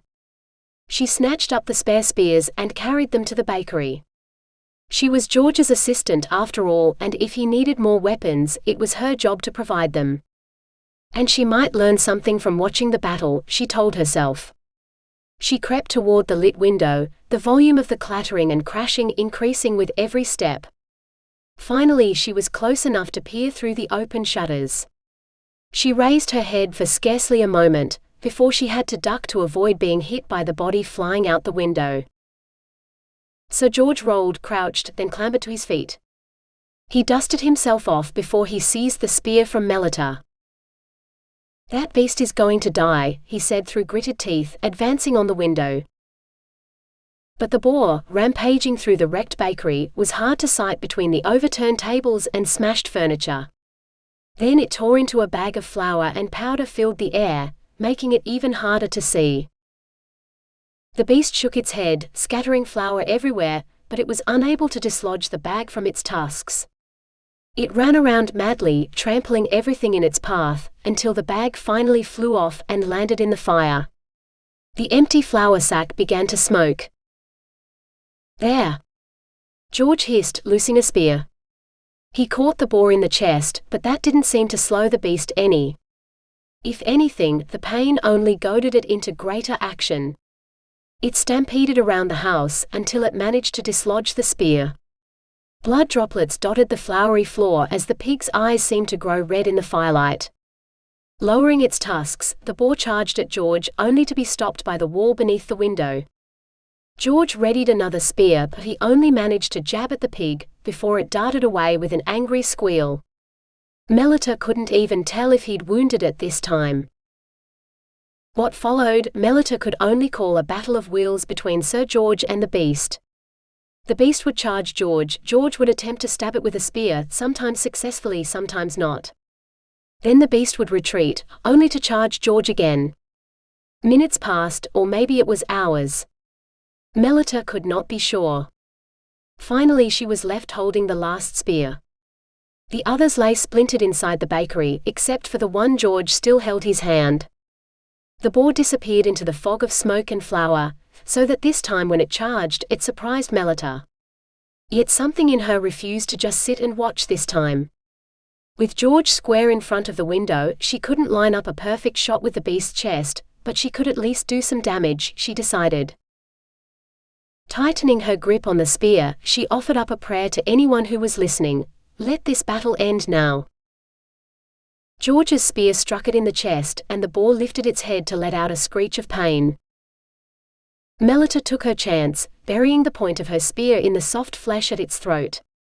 The boar backed up, tearing the spear from its flesh even as it ripped the weapon out of her hand. A gout of blood erupted into a crimson waterfall that turned the white flour into red mud. The beast tottered for a moment, as if drunk on the cider Melitta had denied it, before it collapsed for the final time. "We did it," she said, surprised at how shaky her voice sounded. Heroes should have steadier voices, so she tried again. "We did it. There, that was better." "I'd say that you have," a deep voice said behind her. Melitta whirled. Somehow, while the battle had raged, the entire town had assembled behind them, and the dawn lit up their distinctly unfriendly faces. "You destroyed the only bakery in town and my house," the baker continued. George drew himself up. "Your boar did that, not us," he said. "If we hadn't stopped him, he might have rampaged through your town. Who knows how much more damage he would have caused." A hard-eyed woman stepped forward. "That beast never attacked buildings, just people. And where will I get my bread tomorrow now?" All the dough was trampled in the dirt. She pointed at George's feet. Only now did Melitta realize that George must have swept the bread dough off the windowsill when he dived out of the bakery. "We'll pay for the bread out of our reward," George began.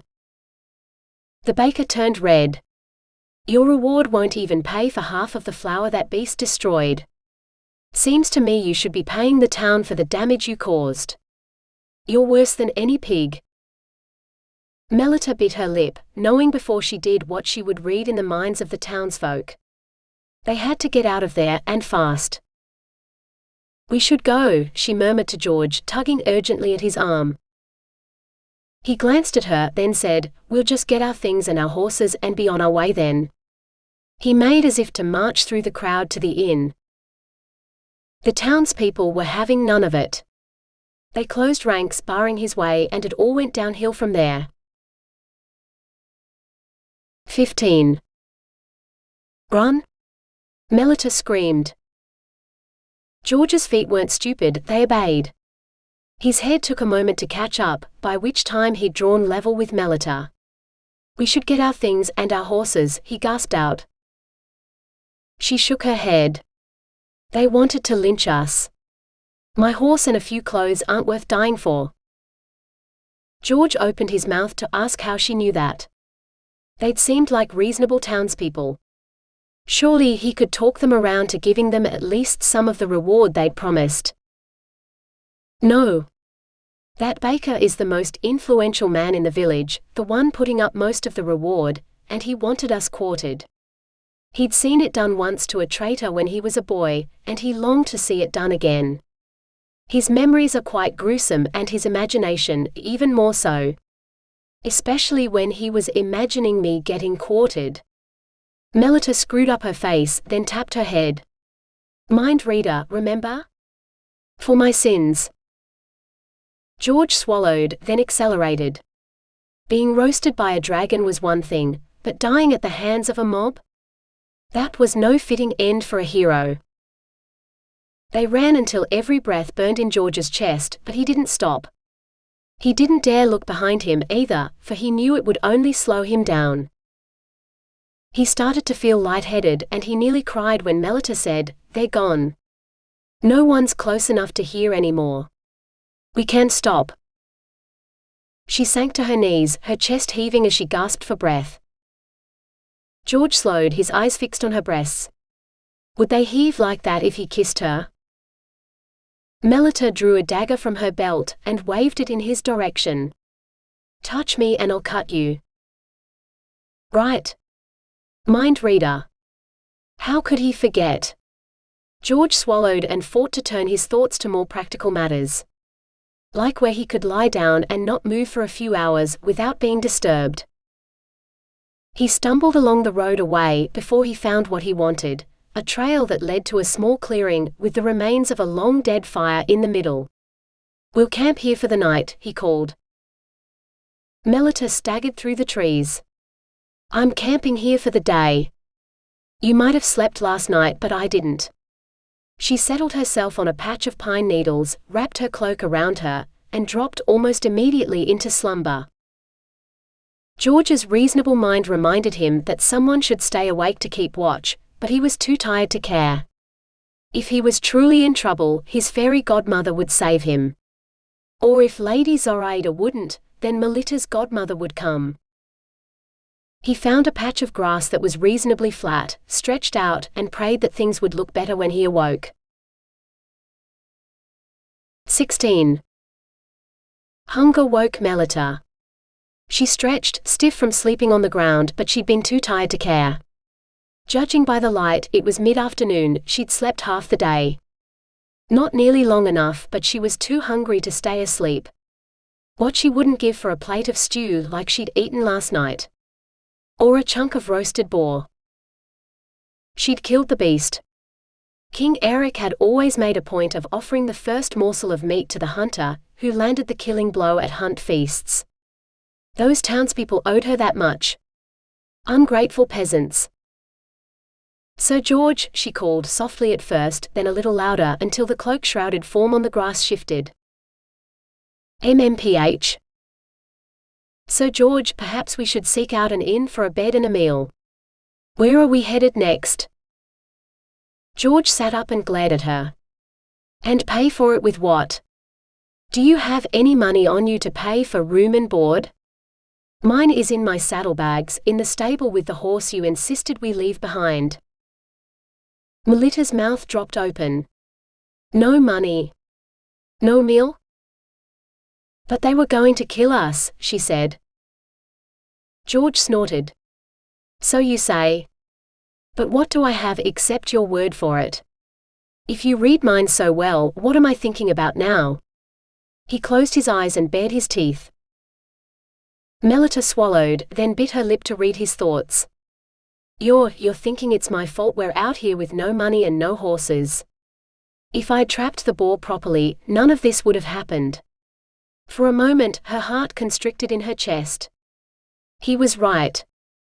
If the boar had stayed in the trap instead of escaping. She'd heard the latch click shut. Melitta jumped to her feet. I shut that gate. You must have opened it when you leaned on it to throw your spear. Or the pig burst it open when it charged. At you. This isn't my fault. This is yours. And what kind of hero runs away anyway? If you hadn't run, it wouldn't have chased you. You're a coward, Sir George. You don't deserve to be a knight. George winced. I'm not. You are a coward. I saw you. I killed the beast, not you. You couldn't even stab it properly when you had it penned in the bakery. George rose. I'm not a knight. Melitta couldn't seem to find the words to respond. Finally she managed to say, What are you then? A hero who wants to slay a dragon. Her mind whirled. You mean you've never slayed a dragon before? What did you do, run away from that too? George bowed his head.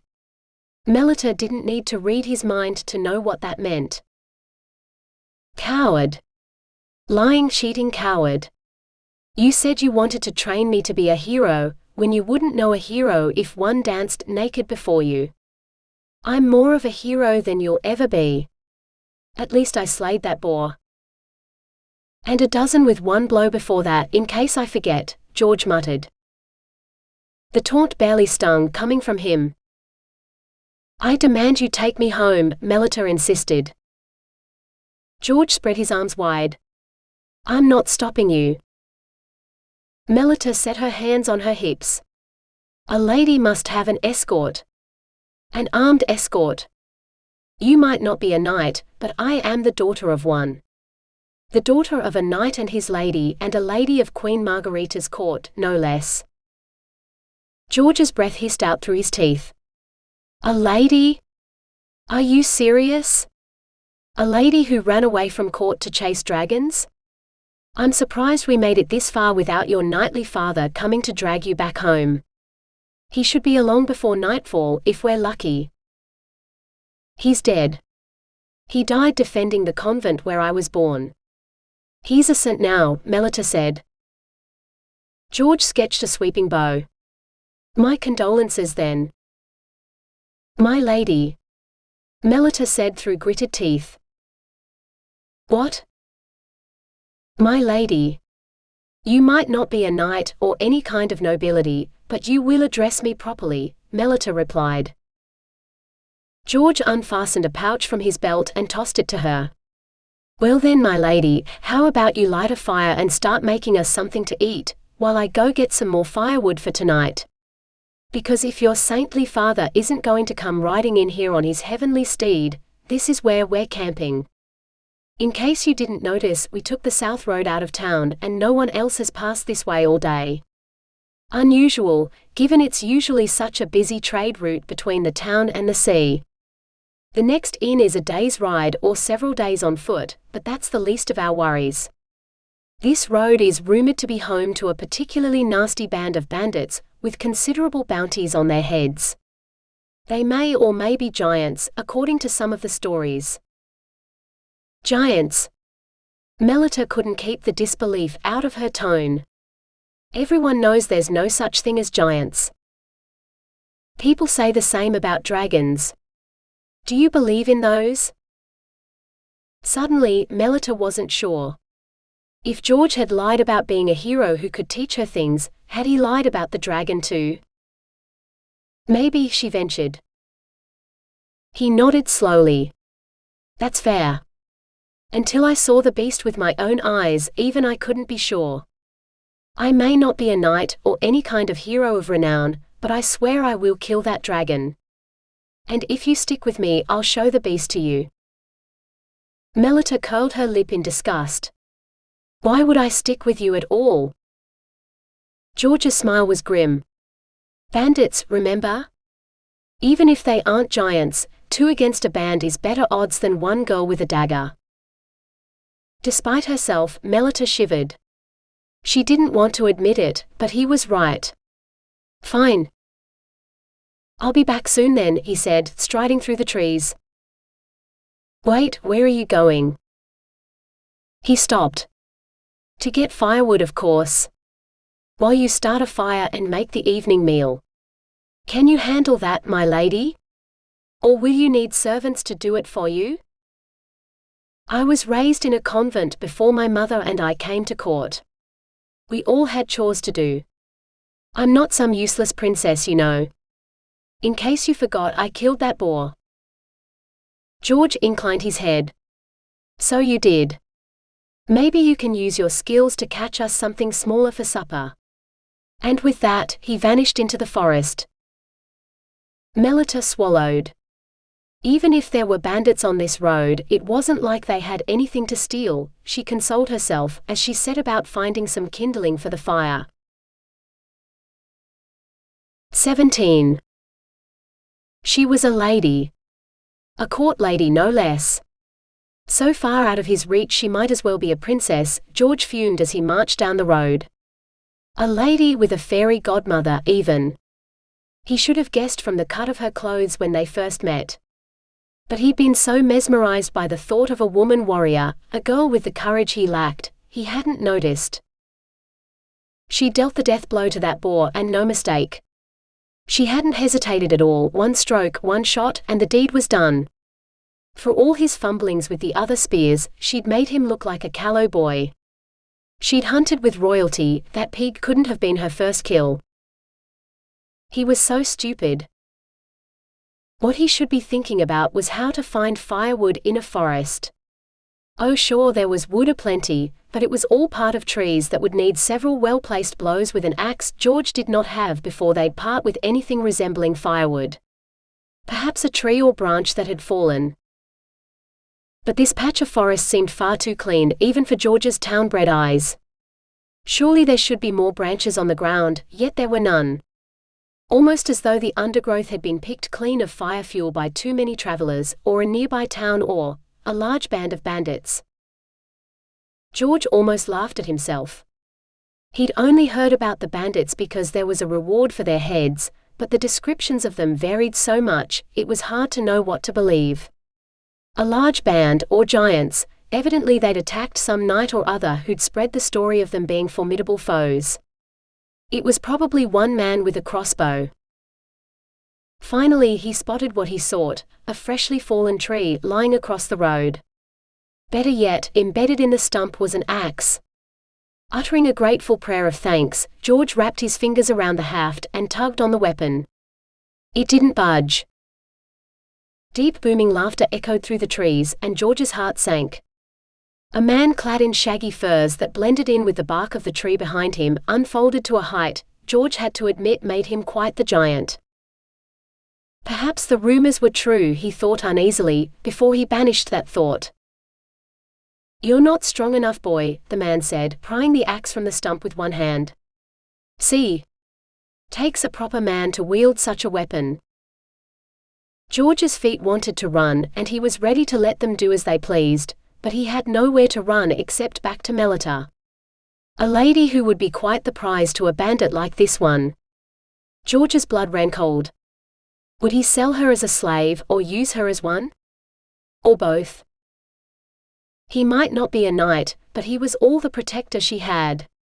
He couldn't lead this man to her. George forced himself to shrug and feign nonchalance. I prefer a sword or a spear mostly. Better for slaying dragons and other such beasts. Trees don't exactly put up much of a fight, do they? Less of a challenge. The man tossed the axe at George's feet, where it stuck in the earth inches from his toes. Go ahead, boy. If you can cut through the trunk, you can have a seat at my fire tonight. George thought quickly. Why cut it up here? Why not just take the whole tree to your fire and cut it close to where you need it? I'll help you carry it instead. It seems only fair if I share your fire. And it would keep the man far from Melitta. You think you can carry half of this, boy? The man grunted as he hefted the trunk onto his shoulder.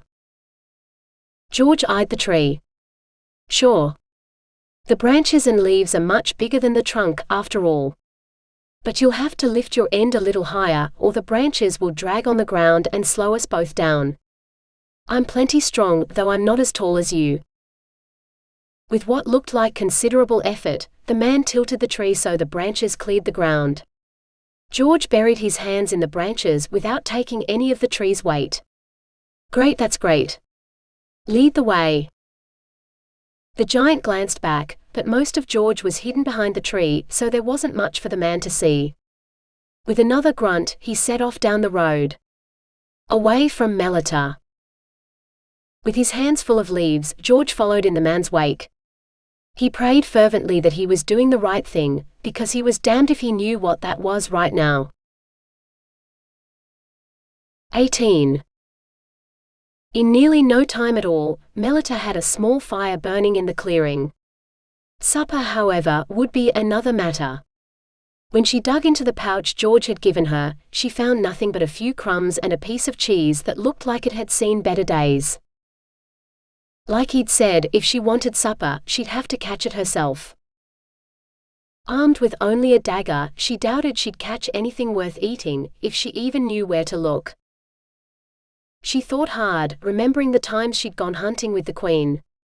The hunt she'd enjoyed most had been at a large lake where the river curved, and many birds congregated in the winter time. They'd shot so many, the whole court had feasted on goose for weeks. Queen Margarita had commented that hunting on the water hardly seemed fair, for every animal must drink, and the hunters had so many advantages. Melitta must find water then, she decided. Both to drink and to hunt. And water ran downhill, so all she had to do was head down and she should find some. Satisfied with her logic, she set off in search of a stream. Twice she considered turning back, but the second time she thought she heard running water. Instead of stopping, this spurred her on until Melitta splashed into a tiny stream. The rivulet was scarcely large enough to do more than wet her boots, but she followed it until she came to its end in what at first appeared to be little more than a puddle. Melitta parted the bushes and found herself ankle-deep in a lake that stretched more than 100 yards across. And on the edges, standing in the shallows, was a veritable battalion of ducks. Her heart soared, then sank to the very depths of the lake as she realized she had no way of catching any of them. Short of leaping on top of one and cutting its throat, which would surely frighten them all off. She'd end up covered in mud for the price of one bird, if she even managed to catch it. No, there must be a better way. The boys in the town outside the convent had occasionally brought birds to sell. Without shoes or weapons, she'd wondered how they managed to catch them. When she'd asked, one boy had showed her his slingshot. They'd thrown stones at the birds eating the grain in the fields, Melitta remembered now. The sisters had always bought the birds and baked them into big pies, sometimes even for the harvest feast. The ducks were bigger than the boys' birds, but they should still fall to a well-placed stone. Melitta hunted along the lake shore for suitable stones, tucking them into the pouch at her waist. When she had filled the pouch, Melitta crouched behind a bush, trying to decide which duck to target first. That one. It looked plumper than the others. If she scared the rest away when she killed it, that one duck alone would make a suitable meal. She grasped a stone and drew her hand back, ready to throw. Without warning, the entire flock took flight, quacking and flapping in panic for no reason Melitta could see. Melitta swore. Then she glimpsed movement out of the corner of her eye and slowly turned. The source of the panic stood calmly on the branch of a dead tree at the water's edge, clutching its dinner in one talon. The falcon might have been the twin of Queen Margarita's favorite hunting bird, but this magnificent creature wore no jesses. It was as free as the sky above, and judging from the tilt of its proud head, sovereign of all it surveyed. "You cost me my dinner, bird," she muttered, sending the rock in his direction instead. Her missile fell woefully short, splashing into the water 3 yards from the tree. Melitta tried again and again. Each time she got closer, until finally one stone hit the branch beside the falcon. It spread its wings and took off, letting its prey fall as it flew away. Without thinking, Melitta ran for the creature the falcon had caught, hoping it would be something suitable for her own dinner. She picked up the tiny bird, so small it fitted into her hand, and almost laughed. She'd seen bigger mice in the castle at home. But as she scooped the bird up, she felt the thrumming of its terrified heart. It was still alive. She lifted it higher so that she might inspect it, and the bird lay still as the dead on her palm, frozen in fright. "So you frightened away my dinner," a voice boomed over the water as a man strode into view. "Maybe I'll eat you instead." He laughed. Melitta tucked the bird into her now empty pouch, and planted her feet firmly. She was tired, she probably looked like she'd been sleeping in the woods, and she was hungrier than ever, but she'd be damned before she showed fear to a man who looked wilder than she. Why, his bramble bush beard looked like it hadn't been trimmed in months, if at all, and his clothes had seen better days before he'd skinned them off what Melitta suspected was a bear. But he had a bow and a quiver full of arrows, not to mention the huge sword sheathed at his side. "It wasn't me," she returned, tossing her head. "A falcon made the ducks take fright. He stole my dinner as much as he stole yours." He scooped up a stone and advanced on her. "I saw you throwing rocks, girl. Do you know what I do to those who defy me? I crush them like this." To Melitta's horrified fascination, he squeezed his fist, and when he opened it, nothing but dust flew out. Melitta gulped. She reached into her pouch but found nothing except the bird and the piece of cheese. Clutching the cheese in her hand, she fought to keep her voice calm as she said, "Dust? That's nothing. Anyone can turn a stone to dust. I can make them weep." She clenched her fist and liquid dripped through her fingers to the ground. This made the man hesitate. "You some kind of sorceress or something?" "Yes, I am," Melitta said truthfully. "How far can you and your magic throw a stone then?" he challenged, seizing another rock which he skipped across the lake. "Further than you," Melitta returned, uttering a silent prayer as she drew the bird from her pouch, hiding it as best she could from his watchful eyes as she launched it into the air. Either someone had heard her prayer or the bird had recovered, for once it was airborne, the bird kept flying far away. "See," she said triumphantly. "I can throw a stone so far it never comes down." She pointed to where she could barely make out the bird as a speck in the sky. "I don't see it." The man's voice was alarmingly close. Too close. While Melitta had been distracted, watching the bird's flight, he'd crept up behind her. She reached for her dagger, but didn't have time to pull it out before something hard crashed into the back of her head, and everything went dark. 19.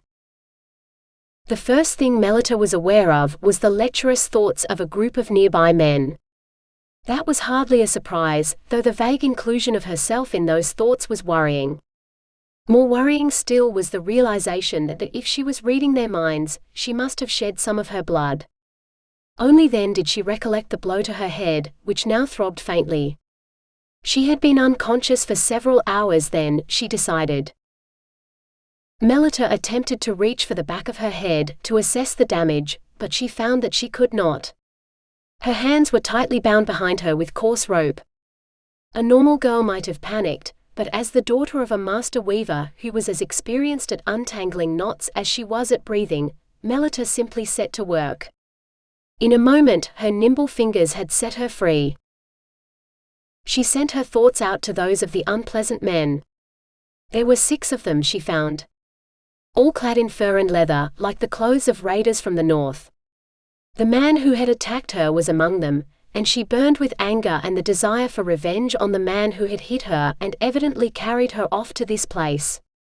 He would pay for his disrespect. The others. Their thoughts marked them as little better than him, given what they wanted to do to her. They sat in the middle of a sort of long house, lounging around a fire. Though none of them was actually looking at her, she skipped through their thoughts until she found a man who was at least looking vaguely in her direction. She lay on a straw pallet in the shadows at the far end of the longhouse. She was far enough away that if she chose to and no one saw her, she could sneak out of the place and escape. However, that left the matter of revenge. She took a deep breath, then wished she hadn't, for the straw she lay on was far from clean. Other captives like herself had been dragged here, she realized, and forced to endure the attention of these horrible men as they slaked their lust. That hadn't been the end for the poor girls either. After the men were done raping them, they sold the girls into slavery. Melitta's anger blazed within her. This ended here and now. They had taken their last slave. Conversation around the fire shifted, and she was surprised to see George in their thoughts. They had shared a meal with the man some time earlier. Melitta's stomach rumbled at the thought of the meal she had missed, and he had since fallen asleep on a bed not far from where she lay. Melitta suppressed a smile as she realized their thoughts of him were tinged with fear. Had he fooled them into thinking he was a hero of some sort too? They seemed to think he was uncommonly strong, carrying a whole tree to their camp, when keeping up with him had almost killed one of their number. The man in question ventured that it would be safest to kill George before he woke. Several of his companions agreed. Slowly, Melitta opened her eyes. George was indeed asleep, just where they'd thought he was, and if she kept to the shadows, she might be able to reach him without any of them seeing. He might be a charlatan and no hero at all, but he was the only ally she had against them. And he might not be a hero, but he was correct when he'd said that 2 against a band of brigands was better than her against all 6. Besides, she might not like him, but it didn't seem honorable to let these men slaughter him in his sleep. The men began to argue loudly. Some wanted George dead, and some feared to do the deed. Those whose voices roared the loudest had minds petrified by fear. While they struggled to decide whether it was more dangerous to attempt to kill George or to let him live, Melitta took her chance. Keeping close to the wooden walls of the longhouse, she made her way to the alcove where George lay. Remembering a trick the young squires in the castle played on one another, she pinched George's nostrils shut with one hand while clapping her other hand over his mouth. He woke with a start, just as the boys had. She released his nose but kept her hand over his mouth as she whispered in his ear, "They are planning to kill you. Quickly, bundle up your bedding so that it looks like you are still here asleep, and come with me." George did as she asked, then followed her to the darkest end of the longhouse. Melitta was delighted to discover that they'd ended up in the bandits' storeroom. Now she could finally satisfy her hunger. The 2-day-old bread she sank her teeth into tasted like ambrosia. And the first flagon of wine she uncorked, even better still. She stopped after a few sips though. It would not do to dull her wits. She would need them as sharp as possible to achieve her ends before the night was over. She glanced back the way they had come to find the men's argument had erupted into blows. They could not reach agreement on whether George should live or die. What the others did not know though, was that one man had already made up his mind. No matter what the others decided, he would make sure George didn't live to see morning. After some time the fighting ceased. 2 of them headed off, muttering even as they bundled themselves into bed.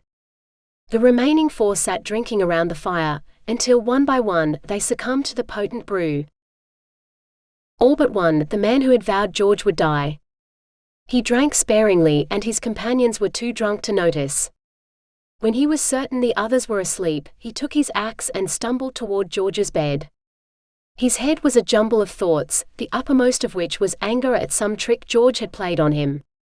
A trick he suspected but did not quite understand. Disliking what he didn't understand, the man took courage from this and hefted his axe. With one terrible blow he cleaved the bed in 2. Not content with this, he chopped at the bedclothes several more times, as if to sever George's head, feet and manhood. Then, somewhat satisfied, the would-be butcher headed for his own bed, where he curled up beside his axe like a normal man might cuddle up to a lover. When Melitta was certain they were all asleep, she whispered to George, "We should burn this place down around them while they sleep." "No man deserves to be burned alive," he whispered back, his eyes wide with horror. "They rape and kill for fun," she hissed back. "If the king's men caught them, they'd be strung up and slaughtered, like the beasts they are." "How do you?" George swallowed, falling silent as he remembered. "Mind reader." "Right. We should take some of the food out of here first, and then barricade the doors so that they can't escape when the fire takes hold." Melitta nodded in satisfaction. 2 against 6 would be more than enough for this night's work. 20. George and Melitta dragged barrels and bales from the longhouse, stacking them up in the clearing outside. He couldn't help darting worried glances at the bandits each time they were in view, but the thunderous snoring was oddly reassuring. Then Melitta came out of the door, carrying a burning brand. "We could just leave," George suggested. "Let the king's men catch up with them and administer justice." "I won't let them rape another woman," Melitta insisted. His blood ran cold. "Did they?" he began, staring at her. She glared back. "No. And if we kill them before they wake, they won't." She hefted her makeshift torch. "You can't burn the building. It's sod. The best it will do is smolder," George told her. He felt oddly relieved by the admission. She would have worked it out on her own, he reasoned. She kicked a nearby crate in frustration. "Then how are we supposed to kill them and claim the bounty on their heads?" "The bounty?" George felt lightheaded. They didn't stand a chance against 6 men, each of them easily twice his size. Melitta wasn't paying attention to him. Instead, she fished about inside the crate she'd kicked. "Perfect," she breathed. "We'll shoot them." "What?" Melitta straightened, holding a crossbow in each hand. "There's a dozen of these, and quarrels too. Load them and stack them." She surveyed the clearing beside those 2 trees. "They give a good view of the door to the longhouse. When they emerge, we'll shoot them. No need to reload if all the bows are ready to go." George's stomach roiled. Shooting a man from an ambush hardly seemed more honorable than killing one in his sleep. "We don't need the bounty," he lied weakly. Melitta shoved the crossbows at him. "Load them," I said. "You owe me a horse." "I'm not walking home," she said. She grabbed another armload of weapons and began winding the first one up. When she'd finished, she dropped the rest at his feet. "I'll light up the roof." She advanced with her brand again, touching it to the longhouse. The sod began to smolder in places, flaring into flame where dried grass had taken root. "It won't be enough. The smoke is outside, not in," George told her. Though his heart rebelled against it, urging him to run, he continued loading the crossbows in accordance with her command. Melitta frowned at the roof. "Then I'll have to go inside and light the place up. Starting with that smelly pallet." Before George could stop her or call a warning to be careful, Melitta marched back into the longhouse with murder in her eyes. For a long moment he waited, listening to the click of each crossbow before he set it in readiness beside its fellows. Seconds ticked by and his heart sank at the thought of having to go in after Melitta to save her. Would he be too late? Shouldering the final crossbow, George took a step toward the door. Melitta erupted from the longhouse, sprinting toward him. "Fire!" she cried, pointing behind her. So she'd lit it, George thought, until he realized that wasn't what she meant at all. An angry giant of a man burst out of the door after her. George fired the crossbow. The bolt caught the man in the throat, and he collapsed on the ground with a gurgle before he lay still. "1 down, 5 to go," Melitta said, pointing a bow at the dark doorway. She had a smudge of soot on her cheek, but her eyes blazed with fire. Once again, George fell in love. "Get him!" Melitta fired before George could even aim. Her bolt caught the man in the belly. She swore, picked up another bow, and fired again. This one penetrated his forehead, felling him like the tree George had pretended to help him carry here. He didn't have time to reflect on it though, for 2 men fought to get out of the doorway next, and they both had to choose their targets. His first shot missed both of them to George's dismay, but the second one plunged into his quarry's thigh. Before George could fire again, Melitta's quarrel found his chest. "4!" she cried, reaching down for another weapon. The 5th man charged out of the door straight at her, bellowing, "Witch!" Melitta dropped her bow in surprise. Thank the heavens the man hadn't seen George, for George had scarcely a moment to bring his bow up to fire at the man, before the giant reached Melitta. He wasn't fast enough to stop him either. The man crashed into Melitta, throwing her to the ground. She managed to tug out her dagger and plunged it into his side before either of them realized he'd stopped moving. The fletching of George's bolt stuck out behind the man's ear. Melitta rolled the man off her with difficulty. George moved to help, but she hissed, "Watch the door. There's still one left." The 6th man had already made it out the doorway, but instead of heading for them, he took off at a run. George didn't think. He paused only to snatch up a second bow before he was off after the man, trying to get a clear shot as the giant weaved through the trees. As if by magic, a crossbow quarrel sprouted from the man's back, and he keeled over face first. When George reached him, he wasn't sure if the man was alive or dead. He prodded the man's shoulder with his bow. "Get up," he said. The man rolled, seizing George's bow in one hand and bringing a blade up with the other. A bolt pierced the man's eye, and the knife dropped from his fingers as he fell back to the ground, lifeless.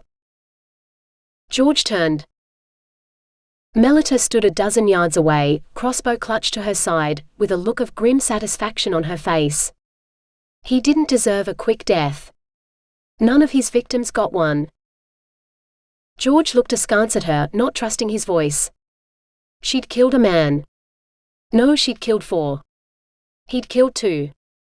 For all his talk of heroism and honor, he'd never killed a man before today. Not all the girls these men took were sold as slaves. This one liked to torture them, sticking knives into them so they bled to death while he raped them. He wanted to do the same to me. Melitta kicked the corpse. George drew in a shaky breath. If she was right, these men deserved to die. Bandits with bounties on their heads, he reminded himself. A bounty they could use to replace what they lost in Sanglia. See if you can find some sacks, George found himself saying. Melitta frowned at him. What for? George dropped to his knees and reached for the dead man's blade.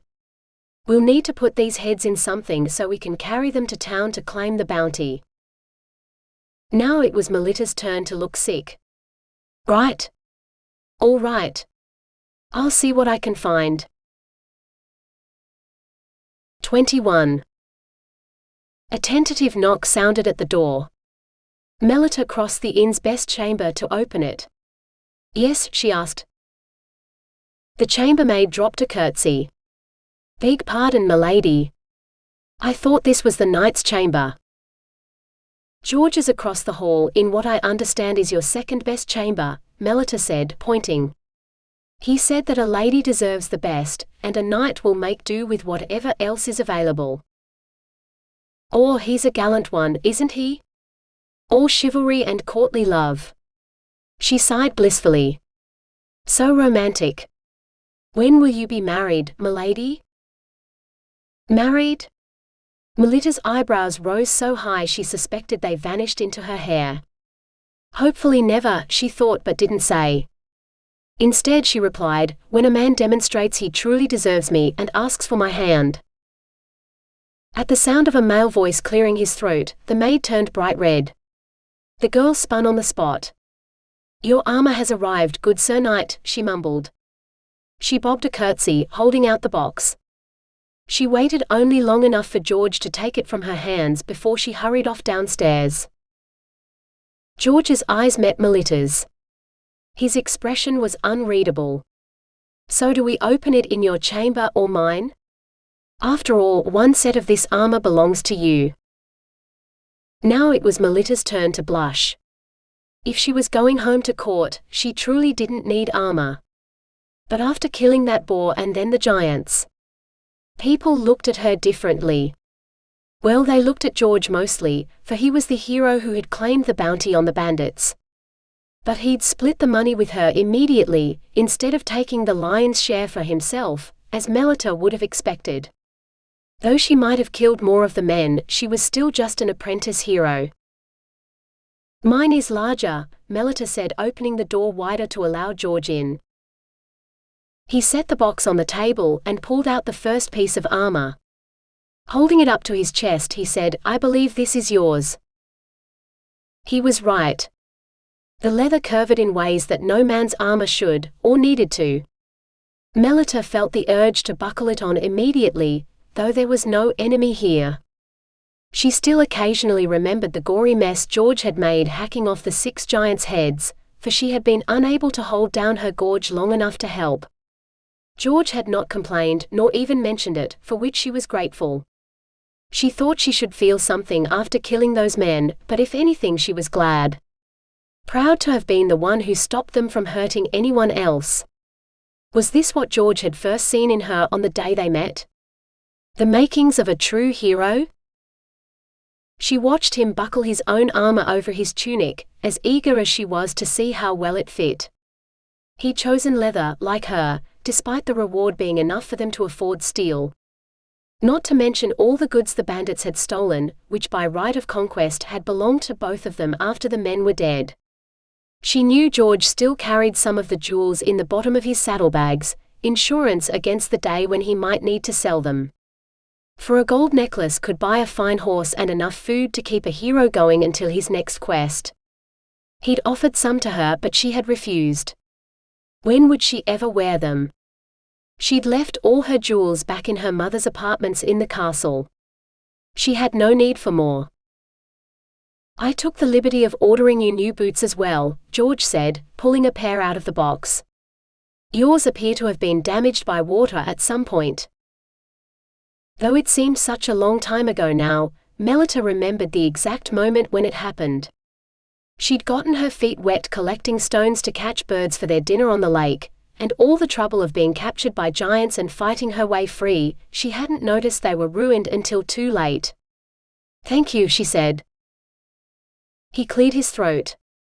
"If you'll allow me, I have a special potion of my own design, that when rubbed on shoes properly can make them entirely waterproof.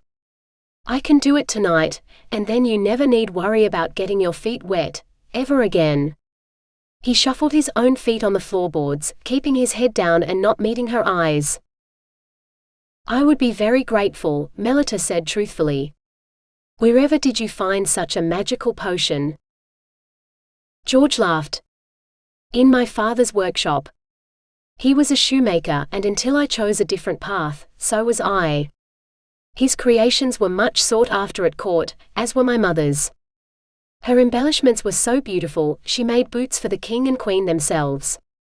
My work was of a more practical bent. I was never as good as my father or my mother.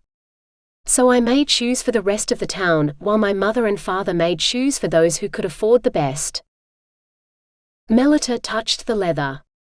"So did you make these, or someone else?"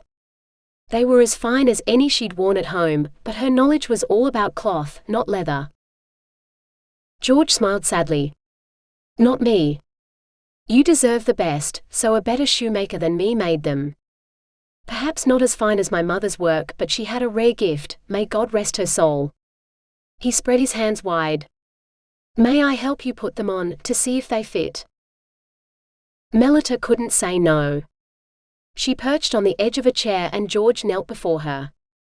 She held out one booted foot, which George clasped reverently. He pulled off her ruined shoe, then cupped her heel in his hand before sliding the new boot on in its place. "Perfect," he breathed, reaching for her other foot. He took longer with the second one, pausing to smooth her wrinkled hose. His stroking fingers seemed to set her heart racing as Melitta's breath caught in her throat. True, no man had ever touched her feet before, but her body reacted as if this was more than just a touch. Melitta prayed he didn't notice the strange effect he had on her. He slid the second boot on as easily as the first, then urged her to stand and walk. She obeyed, marveling at the softness of the leather around her foot, though the sole was thicker than she was used to. More practical than what she'd worn around the castle, though of no less quality. George might not have made these boots, but he had commissioned them, and he was a good enough shoemaker to know what was best. Yes, the fit was perfect. "Thank you," she said again, trying to emphasize how much she meant it. "My pleasure, my lady." George clambered to his feet. "Shall I help you with your armor too, to make sure that fits as well?" Melitta wanted to protest that she was perfectly capable of dressing herself, but she'd never donned armor before, and George had been so familiar with his own. So she nodded. Together, they lifted the surprisingly heavy garment over her head, and settled it around her hips. He smoothed the leather across her back as she cinched the buckle around her waist. A little too tight, she realized, as she tried and failed to reach for the shoulder straps. Melitta hurried to loosen the belt. George's breath was warm on the back of her neck. "Allow me, my lady." She suppressed a shiver at the sound. She wasn't cold, she wasn't afraid, so why was she reacting so strangely? George's hand smoothed the straps over her shoulders, then, one by one, he fastened the buckles on either side of her collarbone to keep the armor in place. "George." Her voice sounded so breathless Melitta barely recognized it. Was it just her, or did his hands linger on her for just a moment? It was hard to tell beneath the layers of wool and leather. Perhaps it was the memory of his touch that lingered. "Yes, my lady?" He stepped around her, then stood before her, his eyes taking in every detail. From the curve of his lips, she believed he either liked what he saw or he was trying not to laugh. Melitta longed for a mirror, but even the best room in the inn had no such luxury. So she did as she always had on such occasions, she bit her lip and slipped into someone else's eyes to see what she looked like. Warmth engulfed her, as passionate as a lover's embrace. A true goddess, a goddess of war, George's voice rumbled, though his lips never moved. In that moment, Melitta felt like the most beautiful woman she'd ever seen, and loved like the way King Eric worshipped his queen. Gasping, Melitta withdrew back into her own head, grasping the table to stop herself from stumbling over her own feet. Some goddess, she thought angrily. What do you think? She asked George. Adoration still warmed his eyes, but his tone was more businesslike than his thoughts. It fits, he said. What does it feel like? Like she wanted to throw her arms around him and kiss him, Melitta thought. No, those were his thoughts, not hers, she scolded herself. It feels fine, she said. His expression softened, as though he could read her mind and the stray thoughts she struggled to suppress. You look very fine. Melitta's mouth was dry as she once again found it hard to breathe. The armor, her fuzzy mind told her. It must still be fastened too tight. If she unbuckled it, then she wouldn't feel so lightheaded. Or hot. Yes, she was too hot in all these clothes. They must come off. Her mind slipped effortlessly into George's head, and his thoughts echoed hers. Clothes? Off. Certainly. 22. George couldn't tear his eyes away from her. Every fiber in his body wanted him to dart forward and take Melitta in his arms. He couldn't be imagining the invitation in her eyes. Except his brain refused to let him. She was Lady Melitta, companion to a queen, and he was little more than a cobbler. Which meant he must be daydreaming. Milady? Sir Knight?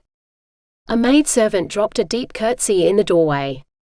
There's a young priest downstairs, seeking the hero who killed them robbers on the coast road. He's fair wild about it too. Says he won't eat or drink or rest until he's spoken to you. She looked at George. He wanted to tell her she had the wrong person, and it was Milady the priest wanted, for the most he'd done was butcher the robbers' bodies for their heads and then collect the bounty for his bag of grisly remains, but he needed to escape from her chamber before temptation won him over and he did something stupid. The lady who'd killed a dozen with one blow would end him just as easily as any of the giants. She truly was some ancient goddess of war come to earth to, well, what she'd come for he wasn't sure. But she'd already conquered his heart, and he had no doubt she could conquer many more if she chose to. George nodded, then followed the maid downstairs. A woman's light tread behind him told him Melitta had followed, and why not? George could no more stop her than he could prevent the sun from rising. The priest was a beanpole of a man who didn't look much older than George himself, yet his slumped shoulders and cavernous eyes spoke of troubles he'd endured that no man should be subject to. What troubles you, father? George asked. The priest's eyes drank him in like a thirsty man's first gulp of water, before spitting him out again as he realized his savior was a mirage. Nothing and no one can help me, the priest said. Unless I can find a man who slays monsters no one else can touch. Valiant Sir George here slayed a dozen giants. Cut their heads off with his sword, the maid said proudly, as though she had witnessed this remarkable feat. He's the man you want, father. The priest's eyes widened. You? George couldn't blame him. He knew he hardly looked like a hero. The sort of knight a lady like Melitta might look on with love. He sighed. 2. I killed 2 giants. Not 12. And, as honesty had truly taken hold of him, he added, and I took their heads off with a knife. Severing a spine is dull work for a sword. The priest's jaw dropped. You killed 2 giants with only a knife? He swallowed, still staring at George. Perhaps you are the hero I seek. George inclined his head, waiting. He could hear Melitta behind him, but she didn't say a word. Probably wanting to hear what the priest had to say before deciding whether to offer her help. George wished he'd been as cautious. Deep in the forest, beside a lake to the west of here, there is a holy well whose water works miracles. When the Grand Master of my order heard of it, he insisted we must build an abbey to protect such a holy site. For 2 years we have waited to hear tidings that the new monastery has been built, but we received no word. Finally, my superior sent me to discover what is causing the delay. I journeyed for days, then took ship for the coast. From there, I headed south along the coast road. Many people told me cautionary tales about giants or robbers who preyed on travelers on the coast road, but I could not turn back. I reasoned that a solo traveler under a vow of poverty would not attract the attention of robbers, and I was relieved to find I was right. I saw not a single soul on the road until I reached the road to the lake. The priest nodded his thanks as a tavern girl handed him a cup. He drank deeply before he continued. The lake road showed signs of recent traffic, but I followed it all the way to the water before I found a camp of men making clay bricks for the abbey. They set them out in their molds in the sun for some time, before firing them in an oven so they are hard enough to build with. Remarkable, really. Making their own rocks when there is not enough stone with which to build. George waved his hand, urging the priest to continue. Bricks were piled up everywhere, enough to build an abbey to rival the one where our Grand Master resides. I explained to the men who I was and how I would like to see how their construction fared. They conferred among themselves for a moment, before one of the men drew me down to the lake's edge. He pointed across the water and told me the well was on a particular hill overlooking the lake, and that's where they'd started to build the abbey. If I wanted, I could walk around the lake to the hill and look for myself. They had bricks to make while daylight lasted, he said. The priest sat down heavily and drained his cup. I followed the path around the lake. The first thing I saw was more piles of bricks. More than enough to finish an abbey, so why did they need more? Still, I ascended the hill. The builders had cut into the side of the hill to dig a huge cellar, enough to hold supplies for a large community. Perhaps the Grand Master planned to move to this abbey, I thought, which was why he wanted such a grand building. The idea stayed with me until I reached the crown of the hill, where I stopped. For there was no abbey. No church, no monastery, nothing but that cavernous cellar on one side and half hidden in the summer grass, a low stone well on the other. The priest shook his head, as if reliving the moment and still not believing it.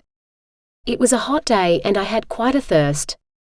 While I may not be as holy as some, I'd like to think I am a godly man, and I was there in obedience to the wishes of my order.